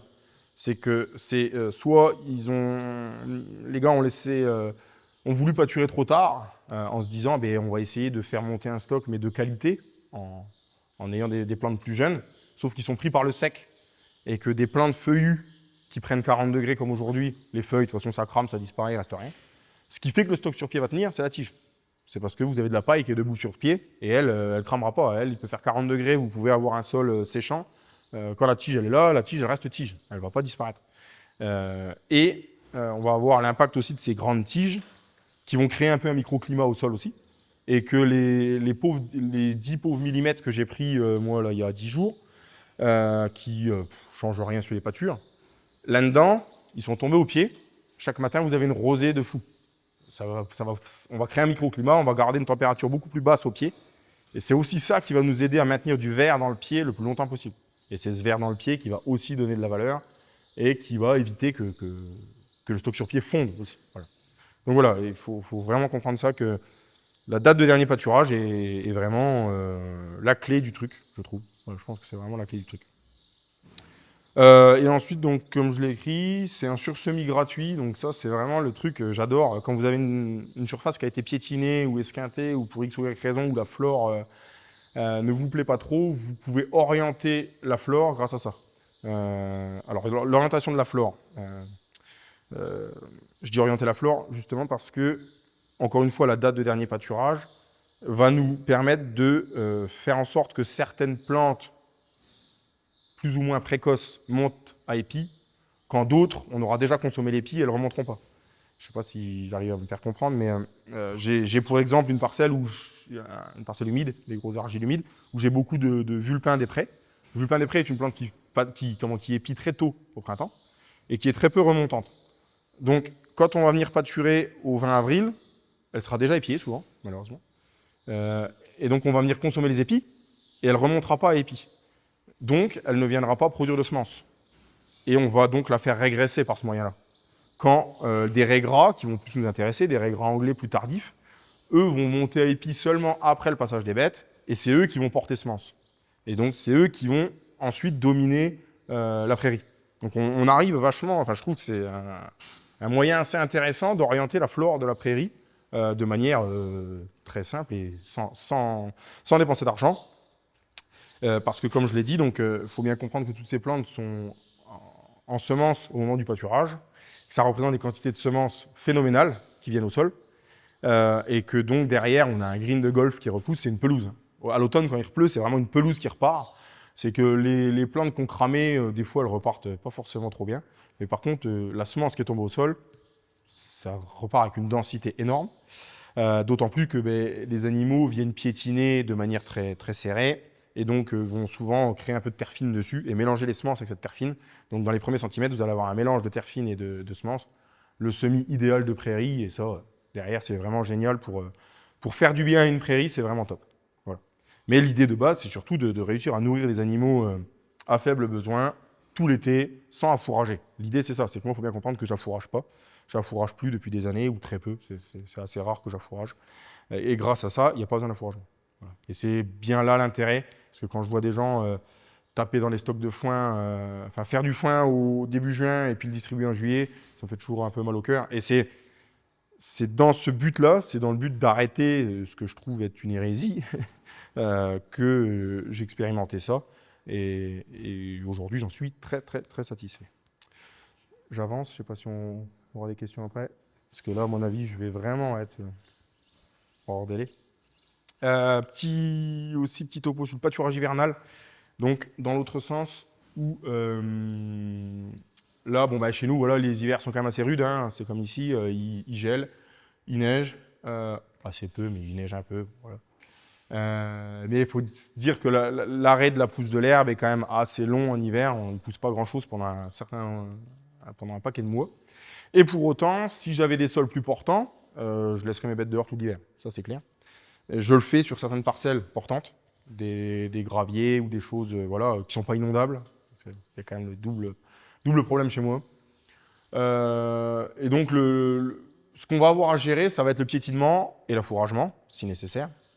Mais le piétinement, c'est vraiment la problématique numéro 1 en hiver, ça c'est clair. Et donc pour ça, encore une fois, c'est 24 heures maxi, voire moins. En conditions vraiment pourries, je les change 2 fois par jour, voire plus si nécessaire. Si vraiment il pleut toute la journée, on peut les changer 3 fois par jour. On les serre encore plus, mais on les déplace plus. Souvent, les gens qui ne connaissent pas le système ont tendance à avoir le réflexe de faire l'inverse, de donner plus grand en se disant non, tu saccages plus grand, mais tu ne solutionnes pas le problème. Alors que si tu serres et que tu déplaces plus, les bêtes n'ont pas trop le temps de tourner en rond pour rien, elles mangent. Voilà, à chaque changement, elles mangent. Parce que ce qui est le plus destructeur pour la prairie, c'est une bête qui cherche l'herbe. Et la bête va chercher, même si vous donnez une surface assez conséquente, ce qu'il faut bien prendre en compte, c'est le fait qu'elles vont souiller cette herbe. Et une fois que l'herbe elle est souillée, elles ne la mangent plus. Elles ne la mangeront plus. Et donc, elles passent leur temps à tourner en rond. Parce qu'elles cherchent à bouffer, parce qu'elles ont faim, parce qu'il y a un inconfort. Et donc, c'est le cercle vicieux et ça finit labouré. Donc, on serre et on déplace plus pour leur donner accès plus souvent à une herbe propre et comestible. Voilà. Quel pourcentage des bêtes qui tiennent en hiver dehors ou combien dedans? Alors, quel est le pourcentage d'animaux que j'hiverne dehors? Donc, il augmente un petit peu chaque année parce que c'est expérimental pour l'instant et que de toute façon, je n'ai pas la surface nécessaire pour en mettre suffisamment dehors. Aujourd'hui, il y a mes bœufs que je suis en train d'abattre en ce moment, là, c'est le lot là, à hiverner dehors, donc ça représentait quand même 10% du troupeau. Mais Tous les jeunes? ouais, des bœufs de deuxième année. Des bœufs de 18 mois, enfin de 2 ans. Ils avaient 2 ans à ce moment-là, ouais. C'est ceux qui sont à l'engraissement actuellement et que je suis en train d'abattre. Et c'est pareil, oui, au début, je pensais partir plutôt sur des animaux jeunes, parce que plus légers, donc ça piétine moins. Et en fait, c'est des animaux qui ont un comportement beaucoup moins calme et qui tournent en rond pour rien. Donc, en réalité, ils vont faire plus de dégâts que des vaches adultes. Des vaches adultes, souvent, il pleut, il fait un temps de merde, elles se mettent dos au vent, elles restent comme ça, un peu comme un cheval. Elles attendent le temps meilleur. Elles ne tournent pas en rond. Que les petites jeunisses, ça tourne, et ça détruit vraiment tout. Donc, aujourd'hui, là, je l'ai fait avec les bœufs. Cet hiver, je vais expérimenter donc, avec des vaches taries, avec un vélage fin février et courant mars, dehors. Voilà. Ça, c'est un peu ce vers quoi je voudrais tendre. Si demain, j'arrive à avoir des surfaces plus portantes, l'idée, ce serait de mettre surtout les vaches allaitantes dehors et de les faire véler en février-mars pour me recycler aussi, pour me recaler aussi avec la pousse de l'herbe. Hein. Mais faire véler dehors, encore une fois, février-mars, dehors. Et puis, donc, c'est des vaches qui, du coup, ne rentreraient jamais. Ça, c'est mon idéal. Est-ce que j'y arriverai? Je ne sais pas. Rendez-vous dans quelques années. Mais voilà, il faut surtout des terres importants. Il n'y a pas le choix. Ça, c'est vraiment la base du truc. Ça va être les types de sols. Des graviers un peu en coteau ou des sols de craie, idéalement. Chez moi, ce serait ça le top. Mais bon, les craies chez nous, j'en ai pas, malheureusement. Très peu. Enfin, on en a un petit peu, mais voilà. Assez peu. Mais ça reste le top. Il n'y a pas plus filtrant ou des sables pour ceux qui ont ça. C'est vraiment top. C'est vraiment top pour faire ça. Et donc, ensuite, faire ça sans enfouragement, c'est assez difficile, hein, quand même. Donc, voilà, il n'y a pas des stocks d'herbe à rallonge l'hiver. Et puis, il faut bien se dire qu'en hiver, on va faire un seul passage avec les animaux, pas 2 ou 3, parce que ça n'aura pas repoussé entre-temps. Donc, il y a la question de l'affouragement qui se pose, avec déroulage ou non du fourrage. Donc ça, il y a 2 écoles. Il y a ceux qui vont vous dire on laisse la botte. Le tour de la botte, c'est défoncé, c'est détruit, mais le reste du paddock va être un peu plus préservé. Bon, à la rigueur. Ou dérouler. Le déroulage va avoir l'avantage aussi de donner à manger à tout le monde. Et puis aussi, avec du foin, on va avoir un effet litière, notamment pour les jeunes veaux. Ils vont venir se coucher dessus. Et côté confort, c'est assez sympa. Faut bien se dire qu'on part tout de suite avec du gaspillage. Ça, faut pas avoir peur du gaspillage de fourrage. Avoir 20 ou 30% du fourrage gaspillé au sol, pour moi, c'est pas un problème. Ça retourne dans le milieu et puis de toute façon, vous n'avez pas besoin de pailler, vous n'avez besoin de rien. Donc, voilà. Enfin, pour moi, c'est pas si grave.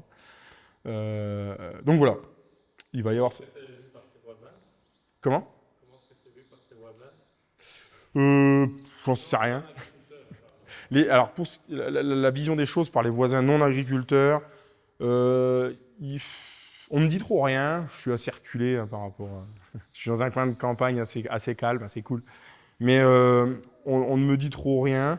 Peut-être qu'on pourrait me reprocher le manque de confort pour les animaux dans vraiment les épisodes pourris, humides, comme on peut connaître parfois l'hiver, hein, quand vraiment il tombe des pluies battantes avec du vent. Parce que chez moi, il n'y a pas toujours de haie non plus. Et puis quand bien même il y a une haie, c'est un peu à double tranchant parce que les bêtes vont se réfugier le long de la haie. Et le long de la haie, vous avez 20 mètres où c'est détruit, mais détruit. Donc, est-ce que c'est bien? Du coup, je ne sais même pas, je suis pas sûr. Mais bon, moi, je fais mes propres observations. Et ce que je vois, c'est que les animaux se maintiennent très bien en état. Il y a des photos, j'ai pas mis la photo, ouais. Mais où cet hiver, quand il a gelé un bon petit coup, tu arrives le matin, il y a du givre sur le dos des bêtes. Parce que le bout du poil, tout est gelé. Mais sous l'épaisseur de feutre qu'ils ont sur le dos, en dessous, c'est à 37 degrés, tranquille mais mille, il n'y a pas de problème. Donc, oui, elles mettent du poil terrible. Voilà, l'hiver, elles s'adaptent, elles font pousser du poil terrible. Les bœufs avaient un poil, et un beau poil, c'est ça qui est sympa à voir, c'est que c'est une laine de mouton, quoi. C'est vraiment, ils font pousser un beau poil. C'est bien des animaux, on ne parle pas d'un poil piqué d'animaux qui seraient en mauvaise santé. On parle vraiment d'un poil épais et d'animaux qui ont su garder de l'état. Donc, moi, je vois pas le problème. Après, c'est vrai que la vision des choses par les gens, surtout non-agriculteurs et même agriculteurs, c'est un problème pour ça, tout comme le fait que là, aujourd'hui, j'ai des bêtes qui sont en plein soleil et qui n'ont pas accès à l'ombre. On a aussi ce problème-là. Moi, j'ai fait mes observations, je compare avec les bêtes qui ont accès à l'ombre. On se rend compte que l'ombre, ben, en fait, c'est un faux problème, totalement. En bovin, en tout cas. En ovin, je n'ai pas le même discours, mais en bovin, c'est vraiment un faux problème. C'est que quand il fait 40 degrés, là, comme annoncé cet après-midi, si vous avez un petit peu de vent, elles seront en plein cagnard où il y a un courant d'air, mais certainement pas à l'ombre de la haie. Parce que le problème de l'ombre de la haie, c'est que ça bloque le vent. Et là où il n'y a pas de vent, ce qu'elles cherchent, c'est le courant d'air. Donc en fait, ben, les haies, ça, je ne vais pas me faire d'amis en disant ça, mais les haies, pour moi, en été, c'est un problème pour le confort des animaux. Alors qu'en hiver, c'est plus utile de couper le vent. Mais en été, les haies vont être un problème. Par contre, un gros chêne isolé qui fait parasol et sous lequel le vent balaye, ça, c'est top. Mais on ne peut pas tout avoir dans tous les paddocks de la ferme, c'est impossible. On ne peut pas avoir la haie pour l'hiver qui est du bon côté de la pluie, plus le gros chêne qui abrite. Voilà, malheureusement, on n'arrive pas à avoir tout ça. Mais voilà, en tout cas, pour ce qui est du soleil, donc je dévie ta question, je me voulais arriver sur le soleil alors qu'on parlait de l'hiver, mais pour ce qui est du soleil, moi aujourd'hui, laisser les bêtes en plein soleil ne me dérange absolument pas. J'ai aucun souci avec ça si elles ont de l'eau fraîche à disposition. Et je dirais même que si elles sont au beau milieu de la plaine et qu'il y a un peu de vent, ça va très bien. Voilà. Et autre point pour l'hiver, on revient en hiver. L'abreuvement lorsqu'il gèle, ça c'est vrai que c'est un problème. Donc encore une fois, enterrer des réseaux d'eau, la base. Et puis des abreuvoirs, des bacs béton avec arrivée par le bas, tout bête. Comme ça, notre tuyau, il arrive dans le sol et il n'y a rien qui dépasse. Le flotteur, il est en bas, donc il est protégé par l'eau. On a une couche de glace qui va se former sur le bac quand il va geler. Il suffit de casser la glace uniquement dans un coin, ça c'est des petits détails, mais uniquement dans un coin du bac et laisser le reste de la glace pour protéger l'eau en dessous, parce qu'en fait, il faut bien comprendre que la glace va servir d'isolant thermique et va empêcher que l'eau du fond du bac gèle. Donc on vient juste faire un petit trou au coin du bac pour que les bêtes puissent boire et comme ça se passe pas trop mal. Après, chez nous, il peut faire du moins 15, ça arrive, hein, avec moins 15, moins 20. J'ai connu moins 25 au plus bas, moi. Bon, dans ces conditions-là, l'abreuvement peut peut-être devenir un problème. Mais par contre, au niveau portance, on est au top. Quand les sols sont gelés, il n'y a plus de souci de portance. Je ne peux pas établir des règles pour vos parents. Non, exactement, c'est ça en fait. Et voilà, on ne va pas établir des règles pour un jour par an, que ce soit le jour où il gèle moins 20 ou le jour où il fait 40 degrés. Voilà. C'est un peu pareil, c'est que là, ce qu'on est en train de vivre, on est en train de battre tous les records de chaleur en France, puis je pense qu'ici aussi. On est en train de battre tous les records de chaleur établis jusqu'à présent. Ça va durer 3 jours. Peut-être qu'il y a une situation d'inconfort pour les animaux, c'est sûr, pour nous aussi d'ailleurs. Mais on ne va pas baser le système là-dessus. On ne va pas remettre en cause tout le système pour quelques jours dans l'année. Même s'il ne faut pas oublier, il faut prendre en compte, c'est sûr. Mais voilà. Encore un peu du boulot qu'on peut faire l'hiver, hein. Piétinement, qui des fois dans les argiles, des grosses argiles blanches, c'est pas toujours joli. Je précise que ça, c'était l'automne dernier. Aujourd'hui, la prairie est magnifique. Voilà. Faut pas toujours avoir peur. Les bêtes sortent, c'est tout noir derrière, c'est régulièrement tout noir. Mais en fait, ce qu'il va falloir regarder, c'est surtout la profondeur à laquelle descendent les sabots, plus que le reste. Qu'il y ait de la boue, on s'en fout. La boue, c'est normal. Quand il pleut, dans les sols argileux, ben, ça fait de la boue. Mais si les sabots descendent à moins de 10 cm, la hauteur du poing, vous mettez le poing dans la patte de la vache. Si vous avez pas plus profond que la hauteur de votre main, de votre poing, normalement, ça va bien se refaire derrière, à condition qu'il repleuve derrière. Mais bon, en hiver, il pleut toujours derrière. Là où ça devient compliqué, c'est quand vous descendez plus bas. Et c'est pour ça aussi que cette idée de changer les animaux plus souvent, elle va renforcer ça. C'est dans le sens où les bêtes vont descendre, mais ce qui va faire descendre en gros en profondeur la bête, c'est quand il y a plusieurs pattes qui viennent taper au même endroit, dans le même trou. Et c'est ce qui se passe si on les laisse trop longtemps sur le même paddock. Je ne sais pas si je me fais bien comprendre, mais c'est la répétition du nombre d'impacts de sabots qui va faire descendre en profondeur. Comment ? Tous les combien de temps quand je tourne? Après combien de mois, combien de temps? Je reviens ? Alors, après combien de temps je reviens si c'est pour du pâturage hivernal, quand ce qui est pâturé en décembre, on n'y reviendra pas avant avril. Chez nous. Voilà. On est vraiment on est dans des régions où ça ne pousse pas l'hiver. Hein. Encore une fois, je le répète, mais et je pense que c'est pareil ici. Donc, voilà. Et ça va être, ouais, il faut laisser vraiment l'hiver faire son boulot et laisser l'herbe se retaper et pas revenir trop vite au printemps. Ça paraît indispensable. Et après, pour répondre à ta question de manière plus globale sur le reste de l'année, c'est très, très variable. Au printemps, on va revenir rapidement. En été, on va allonger. En hiver, on va allonger. Enfin, c'est vraiment très saisonnier. Et c'est pour ça que j'aime beaucoup mon système de couloir. Dans le sens où on va pouvoir donner on va faire varier la surface à louer quotidiennement. Enfin, voilà, c'est vraiment... Le champ des possibles est assez large. Et on va pouvoir vraiment respecter ça. Et pour ça, tu as fait un tableau qui fonctionne avec les nappes, les baies, vous avez toutes les personnes, tu as tout divisé. Ouais, à la base, ce qui est sympa à utiliser, c'est le logiciel de Pâture Vision. Aujourd'hui, il y a le logiciel de cartographie qui est gratuit. Vous pouvez utiliser ça. Après, moi, bien souvent, j'arrive dans ma parcelle avec mon tracteur et mon GPS. Il connaît déjà les contours. Tous les contours de toutes mes parcelles, il les connaît déjà par cœur. Je dis, bon, bah tiens, je veux faire des couloirs parallèles à tel côté. Je clique sur le côté là, il me le prend en référence. Je lui dis que je veux 40 mètres. On fait une trace tous les 40 mètres, c'est fini. Ça prend rien de temps à faire. On l'a fait cette semaine, une nouvelle parcelle. C'est... Non, est-ce que j'utilise un herbomètre? Non, j'en ai jamais eu. Je dis toujours qu'il faut que j'en achète un, mais maintenant je suis habitué. Voilà, l'œil adapté, c'est adapté. Ce qui serait sympa, l'herbomètre, c'est à des périodes critiques, notamment la mise à l'herbe, aller faire le point et se dire bon, voilà, j'ai tant de tonnes devant moi. Est-ce que ça va faire la jointure avec mon second tour? Ou même chose à l'automne. Est-ce que je pourrais pas démarrer à fourrager tout de suite en fonction de ce que j'ai devant moi? C'est plus là où ce serait utile qu'en plein printemps. En plein printemps, on a pléthore d'herbe, on avance, on est souvent en retard. c'est moins utile, mais... Au final, au printemps, tu es toujours en train de courir pour la bouffer, et en été, en hiver, tu es toujours en train de courir pour la trouver. Pour la trouver. Ouais, c'est un peu ça. C'est un peu ça. Donc au final, bon, l'herbomètre, est-ce vraiment utile? Moi, quand j'ai démarré dans mes débuts avec Pâture Sens, même Shane Bailey m'avait dit, t'embêtes peut-être pas forcément avec ça. T'inquiète pas, ton œil va vite s'y faire. Tu vas vite comprendre comment ça marche. Parce que l'herbomètre, tous ceux qui en ont acheté, souvent, ils traînent dans un coin et ils s'en servent pas.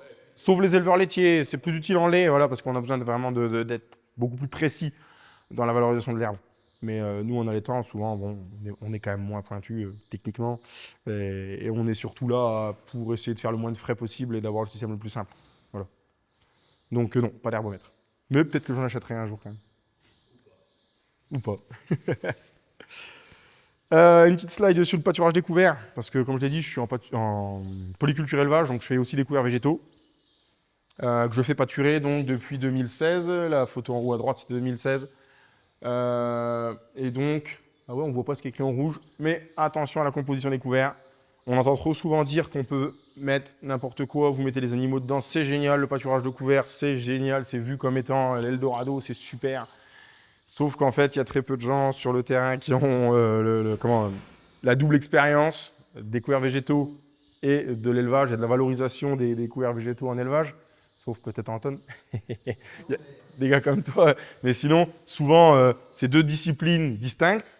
Et les gars qui parlent couverts végétaux vont souvent dire « Ah si, oui, il faut faire pâturer, oui, c'est super, c'est génial. Ouais. » Sauf qu'il y a pas mal de plantes dans ce qu'on met dans les couverts végétaux qui en fait sont très mal valorisées par les animaux, voire qui... Moi, il s'est passé chez moi des choses que j'ai pas su expliquer et j'ai pas voulu recommencer, mais la première année, là, sur la photo que vous voyez là, beaucoup de radis fourragés. Il s'appelle radis fourragé, c'est génial, il est écrit fourragé.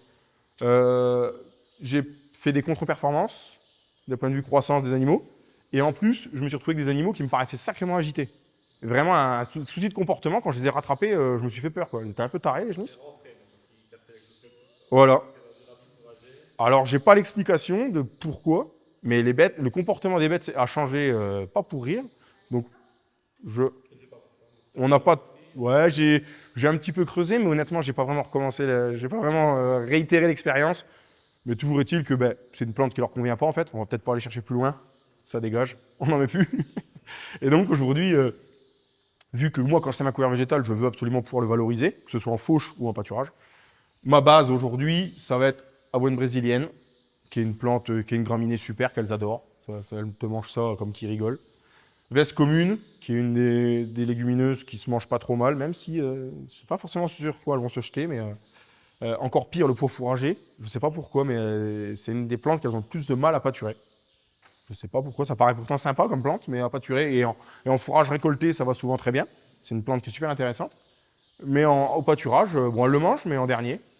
Trèfle d'Alexandrie, super intéressant, super sympa. Ça, vraiment, c'est génial. Et puis du chou fourragé que je remets comme crucifère, la seule crucifère que je mets, voilà, le chou fourragé, lui pour le coup il est sympa, en mélange, et puis il reste bien en bas, il est sympa, il va très bien résister au gel, donc quand tout gèle au mois de décembre, et ben lui il continue à pousser, et il reste plus que lui, on va dire, ou là, même si cette année je l'ai fait, j'ai pâturé en janvier un couvert qui était complètement gelé, et les bêtes ont ramassé quoi. La paille d'avoine au sol et tout, elle te ramasse ça, elle mange ça, alors que c'est gelé, c'est sec sur pied, mais elles adorent. Et du régras italien que j'ai ajouté depuis 2-3 ans. Donc lui, son idée, c'est plutôt de servir de relais. Lui, il va repousser après pâturage. Donc soit on le revalorise au printemps si on en a envie, mais attention à la culture qui va suivre. En cas de sécheresse, c'est mort. Ou je le crame moi début mars au glypho, je l'arrête.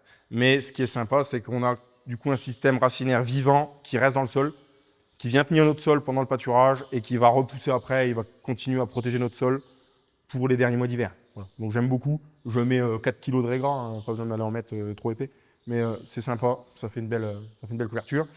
Et j'ai oublié le sorgho, parce que je mets aussi du sorgho. Alors le sorgho chez moi, et ici c'est encore pire, mais il est surtout conditionné à la date de semis. Si j'arrive à semer des sorghos, des couverts cette semaine, je mettrai beaucoup de sorgho. Si je sème un couvert au 15 août, je supprime le sorgho. Ça ne sert plus à rien, il est beaucoup trop tard.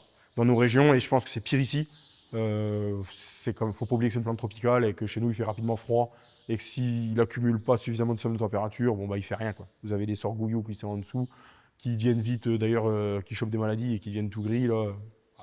Voilà. Ici, après le 4 juillet, Voilà. sauf si tu as vraiment une belle humide et que va lever vite, C'est ça, moi chez moi je me suis dit que la date limite ce serait 1er août. Passé le 1er août, on met plus de sorgho dans les couverts. Voilà.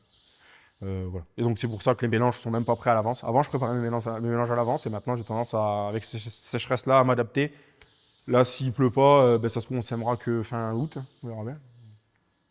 Donc voilà. Je fais vite parce que je vais me faire crier dessus. Encore une slide. Il ne m'en reste plus qu'une. Voilà, sur l'aspect génétique, hein, j'avais dit que j'en parlerais un petit peu. Donc comme je l'ai dit, aujourd'hui je me tourne vers l'Aubrac. Pourquoi? Parce qu'elles sont jolies. C'est les plus belles vaches qui existent. C'est tout. En toute objectivité, il n'y a pas plus beau. En plus, je leur laisse les cornes maintenant, donc elles ont vraiment sont vraiment magnifiques. Oui, c'est dangereux. J'ai une cicatrice comme ça sur la poitrine. C'est dangereux, mais bon, j'aime bien. Voilà. Donc, qu'est-ce que je recherche d'un point de vue sélection génétique? Facilité de vélage en prime. Ça, et comme je le disais, hein, facilité de vélage, mais surtout des veaux vifs au démarrage. Il est hors de question pour moi de faire téter un veau. Je n'ai pas fait téter un veau depuis des années. Il est hors de question que je fasse ça. Même chose pour le vélage. J'ai fait un vélage, je crois, cette année. Un ou deux, je ne sais plus. Le stagiaire a retrouvé la véleuse dans les ronces hier. Il m'a dit, mais t'en as une? Ouais. Il n'y avait que le bout du manche qui dépassait. Mais enfin voilà, faut pas que ça serve tout ça. Moi voilà, c'est un des objectifs premiers, C'est qu'aujourd'hui, bon, ben, voilà, j'ai 300 bêtes. Demain, je vise 600, voire plus, en étant seul ou presque, ou même avec un salarié. Je vais pas demander aux salariés de surveiller les vélages. C'est assez rare que ça se passe bien. Surveiller les vélages jour et nuit, les caméras et tout ça, c'est pas mon truc. Il faut que ça vèle dehors. Donc, il faut que ça vèle tout seul. Voilà, ça, c'est vraiment un prérequis. Aujourd'hui, ça fonctionne plutôt bien. J'ai des taux de perte quand même, qui ne sont pas forcément au vélage, mais qui arrivent après, etc. Je ne fais pas forcément la chasse aux pertes, honnêtement. Voilà. Le veau qui n'a pas envie de vivre, eh ben, il ne vit pas. Et sa mère dégage. C'est vraiment de la sélection. Je me rapproche le plus possible de la sélection naturelle. Si ça n'a pas voulu, c'est que ça ne devait pas y aller. Et la mère, si elle n'a pas su maintenir en vie son veau, c'est que c'est pas une bonne mère. Elle dégage. Réforme systématique, il n'y a pas de seconde chance, ça dégage. Donc j'ai un gros taux de renouvellement. Je suis à 30%, un bon 30% de renouvellement, à 30-35%. Bon, aussi parce que je ne suis pas encore en croisière. Je suis en train d'adapter mon troupeau à ma façon de penser. Et ça prend forcément du temps, hein, c'est long. Hein, les bovins, les cycles de production en bovins sont longs, donc ça prend du temps. Ensuite, je suis en train de me tourner vers le vélage 2 ans. Donc j'ai déjà fait une première expérience il y a quelques années sur quelques bêtes comme ça, histoire de jouer pour savoir un petit peu où on allait. Et là, cette année, pour la première fois, j'ai vraiment mis tout un lot de jaunisse au taureau, ce petit taureau au milieu. Donc pour le coup, j'ai pas pris trop de risques. Je l'ai acheté aux enchères à la station d'évaluation d'Aubrac, en prenant les meilleurs index à ce sujet-là, vraiment facilité de naissance à 200%. Voilà, j'ai tout misé là-dessus pour que ça se passe bien. On verra bien. Avec des genisses qui aujourd'hui ont largement dépassé les fameux 60% de leur poids adulte au moment de la repro. Donc là-dessus, ça tourne. J'espère que ça se passera bien pour les vélages l'hiver prochain. Et puis... Alors du coup, elles sont décalées, celles-ci. Elles vèleront février-mars dedans, pour le coup. Peut-être pas plus mal parce que elles auront entre guillemets les cadres de poil des soins pendant l'hiver. Oui, c'est ça. Un peu au niveau de la taille des veaux. Ouais, c'est ça, ouais, je pense. Bah, une bête qui a eu un bon été, si elle fait le mois d'octobre-novembre, elle a eu de la bonne pour l'autorité, elle a la tendance à faire un veau plus gros. Donc oui, tiens, ça, sujet important. Quand on parle de... C'est souvent que le sujet revient quand les vélages arrivent à l'automne. Moi, mes vélages novembre-décembre, par chez nous, il y en a pas mal, hein, des novembre-décembre. Et on parle souvent de « Eh ben oui, cette année, il y a eu de l'herbe tout l'été, donc les veaux sont gros. Cette année, sécheresse, ça va le mieux. » Souvent, c'est ça. Les vaches ont crevé de faim, ça va le mieux. Et bien chez moi, avec le système de stock sur pied, je reviens un peu en arrière, mais avec le système de stock sur pied, ben, je leur donne de la bouffe pas ouf, dans tous les cas, tous les étés. Même l'année dernière où il pleuvait tout le temps, elles ont quand même mangé leur stock sur pied. Et pendant ce temps-là, à côté, l'herbe repoussait, à côté, j'ai fauché des regains, à côté, j'ai fait un tas de choses, mais elles ont quand même mangé leur stock sur pied. Et dans un moment de leur cycle qui correspond bien. On est sur les 6-7e mois de gestation, c'est super. Et ensuite, je les remets à l'herbe verte un mois avant vélage. Comme ça, le dernier mois, pour la préparation au vélage, quelque part, elles reviennent sur une bonne herbe. Plus une complémentation minérale, ça, je n'en ai pas parlé, mais... Voilà. Et je mets du minéral maintenant. Donc maintenant, je suis en minéral liquide dans les abreuvoirs avec des petits bidons que vendent Pâture Vision. Je ne vais pas faire trop de pub pour eux, mais je suis 100% client Pâture Vision. Donc bon, voilà. Je travaille beaucoup avec eux et puis je sers souvent de testeur d'ailleurs quand ils ont des... Oh, non, je touche pas de royalties, alors je porterai pas leur, je porterai pas leur couleur. Mais oui, c'est souvent que je sers d'expérimentateur pour leurs nouveaux produits avant qu'ils soient mis en ligne. Des fois, voilà, ça m'est arrivé plus d'une fois de servir de crash test. Donc voilà, donc vélage 2 ans en objectif, parce que pour moi, c'est un très gros levier pour réduire le nombre d'animaux improductifs. Et donc j'ai espoir. Puis bon, l'Aubrac pour moi est plutôt adapté. On est sur une petite vache, même si dans l'Aubrac ça se fait pas du tout. Hein. De toute façon en France tout le monde vèle à 3 ans, sauf en lait. En allaitant en France tout le monde vèle à 3 ans. Ça, c'est quasi le vélage 2 ans en allaitant est extrêmement rare en France. En lait c'est beaucoup plus court, mais pas en allaitant. Voilà. Et ensuite donc 100% monte naturelle. Hein. Ça c'est bon, j'ai 4 taureaux. Là, il y en avait que 3, mais je sais pas où le quatrième où il était. 100% monte naturelle chez moi, encore une fois, pour un souci de simplicité, ça c'est clair. Surveiller les chaleurs et faire de l'IA, non merci. D'autant plus que si je veux hiverner les bêtes dehors, et voilà, hein, dehors, faire ça, accroche-toi l'anneau, Ah, il faut se lever de bonne heure. Et puis, voilà, j'aime beaucoup. De toute façon, encore une fois, je cherche à me rapprocher de ce qui se fait dans la nature. Donc, artificialiser tout ça m'intéresse pas, en fait. Ça m'intéresse pas vraiment. Voilà. Voilà. Et donc, puis, oui. Allez, un dernier mot sur ma façon de sélectionner les animaux. Donc, je ne cherche pas du tout à faire des éléphants. Je veux pas des grosses vaches. Du 650 kg de moyenne adulte, c'est très bien. C'est très bien. Ça fait pas des grosses carcasses à l'abattage, c'est sûr. Mais c'est des animaux qui ont besoin d'entretien beaucoup plus faible, qui vont consommer moins. Et par ce biais-là, on arrive aussi à pas mal augmenter nos chargements. Je vois aujourd'hui un gros écart entre mon lot de bêtes récentes, donc qui sont issues de ma façon de travailler, j'ai envie de dire, et toutes les vieilles charolaises qui étaient là au début quand je me suis installé, et puis les premières que j'ai fait naître, pour un même nombre de bêtes de chaque côté qu'il y a aujourd'hui, exactement à la vache près. La consommation d'herbe est totalement différente. Je ne donne pas la même surface tous les jours. Donc c'est qu'il y a quand même vraiment un impact. Ça se voit vraiment. Voilà. Voilà. Donc, est-ce que vous avez des questions? Même si je pense que j'ai déjà bouffé le temps des questions. Au niveau santé, maladie, veto, beaucoup de passages ou très peu justement parce que conduit. Et gestion vermifuge. Alors, ouais, gestion vermifuge et tout ça. Donc, pour ce qui est des interventions vétérinaires, le vétérinaire vient une fois par an chez moi, c'est pour la prophylaxie. Une fois, c'est tout. Donc, on fait rien. Antibiotiques, la dernière fois que j'en ai utilisé, c'était il y a quelques années maintenant, où j'en avais un flacon qui traînait. Mais sinon, on est en zéro antibio, ou c'est extrêmement rare. Et en fait, le rare cas où il y en a besoin, c'est sur les vélages en bâtiment avec des bêtes qui n'arrivent pas à délivrer correctement. Souvent, c'est ça, c'est une métrite après vélage. Il y a sûrement un ajustement à faire au niveau minéral et puis, etc., préparation vélage et tout, mais bon, bref. C'est les rares cas où je pourrais en avoir besoin, où ça arrive. Mais dès qu'elle vèle dehors, bah, c'est fini. Hein, encore une fois, il n'y a pas de souci de délivrance quand elle vèle dehors. Donc voilà, au niveau veto, il n'y a pas d'intervention sinon. Des retournements de matrice, un par an en général. Voilà. C'est souvent la plus grosse intervention que je fais. Et puis 1 à 2 vélages par an assistés. Puis voilà. Ça s'arrête là. Et pour ce qui est de la gestion du déparasitage, donc il y a un déparasitage qui est fait au sevrage en ce moment, chez les veaux. Je parle bien des veaux. Ensuite, il y a un deuxième déparasitage. Donc là, je fais une silectine. Souvent, c'est ça. C'est silectine en injectable. Hein. Il n'y a plus de couronne chez moi. C'est tout injectable. Silectine là. Et puis, je vais refaire un Virbamecd. Donc, je vais aussi viser la douve aux 2 ans des bêtes. Et puis, ce sera tout pour la vie de la bête. Les vaches adultes ne sont jamais déparasitées. Absolument jamais. Sauf cas extrême d'une bête maigre, d'une bête qui ne va pas bien. Bon, on se dit, attends, on va commencer par ça. Le problème est peut-être là. C'est tout. Sinon, donc, pas de déparasitage. Et du coup, même pour les bêtes qui vont à l'engraissement, le déparasitage, il a lieu plus de 6 mois avant abattage. Parce que le risque de résidus dans la viande, c'est un truc qui me parle bien, donc j'aime pas trop ça. Voilà.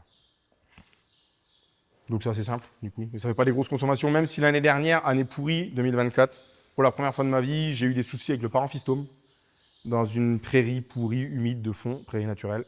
Donc j'ai dû traiter les 18 mois au Duvistome. J'ai dû les droguer. Je les ai même refait 2 fois. Il y en a qui étaient pas loin de crever. Mais voilà, c'est une première et j'espère ne pas revoir ça. C'était vraiment lié à l'année. Et au passage, je les ai fait passer sur une vieille prairie humide de fond et c'est là qu'elles ont tout chopé. Alors qu'avant, elles étaient super et en revenant, j'ai dit, mais il y a un souci. Et voilà.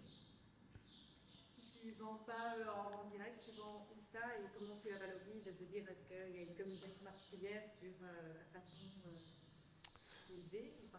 Alors, pour l'aspect commercialisation de la viande, donc ouais, je fais de la vente directe depuis des années. Je ralentis fortement, même si ma vente directe était basée sur le fait que ce soit élevé, engraissé à l'herbe.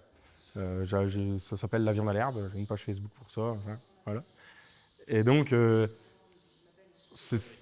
mais voilà, aujourd'hui, il n'existe aucun label en France. Enfin, il en existe un. Il ne s'appelle Pâturé Papy.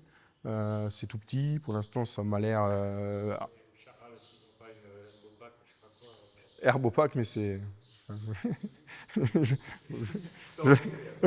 suis enregistré, mais c'est pipeau. Hein. Pipeau total. Oui, il existe des filières, herbopac, machin, truc bidule, bah, bref.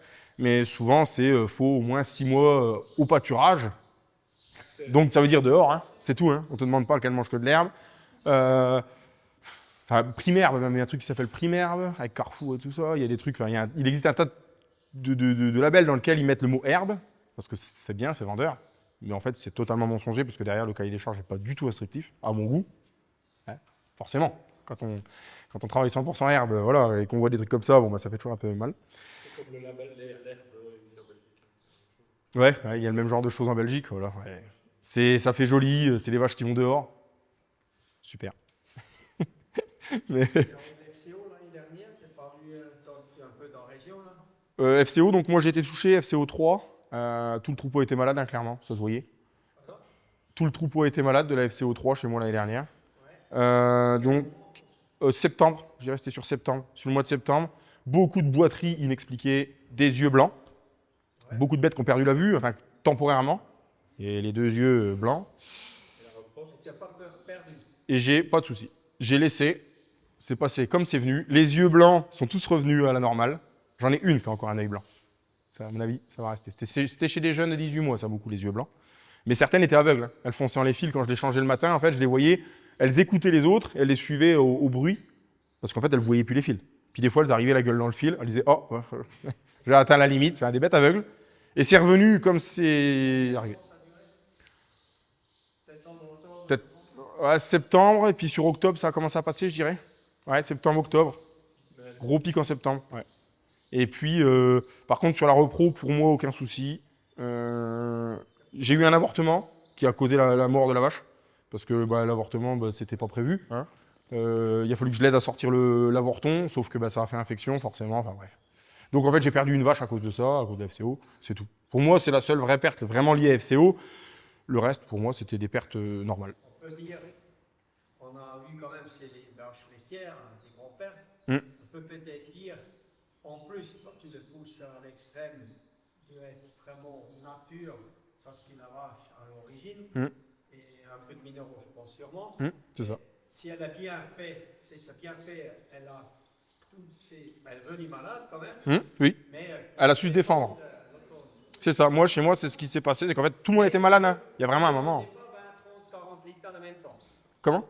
Tu n'as pas demandé en même temps de la vache 20, 30, 40 litres. Ah non. Elles étaient même taries à cette saison, donc ça tombait bien.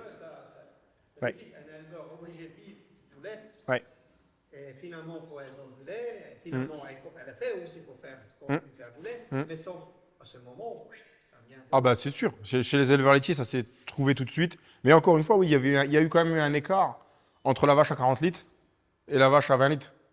Celle à 40 litres a tout de suite beaucoup plus souffert, il me semble, des retours que j'ai eu un peu de chez les éleveurs laitiers, que de la vache qui pâturait et puis qui était moins poussée. Elle est tombée malade, hein, comme les autres. Hein. Mais l'impact de baisse, le pourcentage de baisse de production était un peu moins important, j'ai l'impression. Ici au Rony, en fait, on a eu 2 souches Ouais. qui sont croisées. Ouais.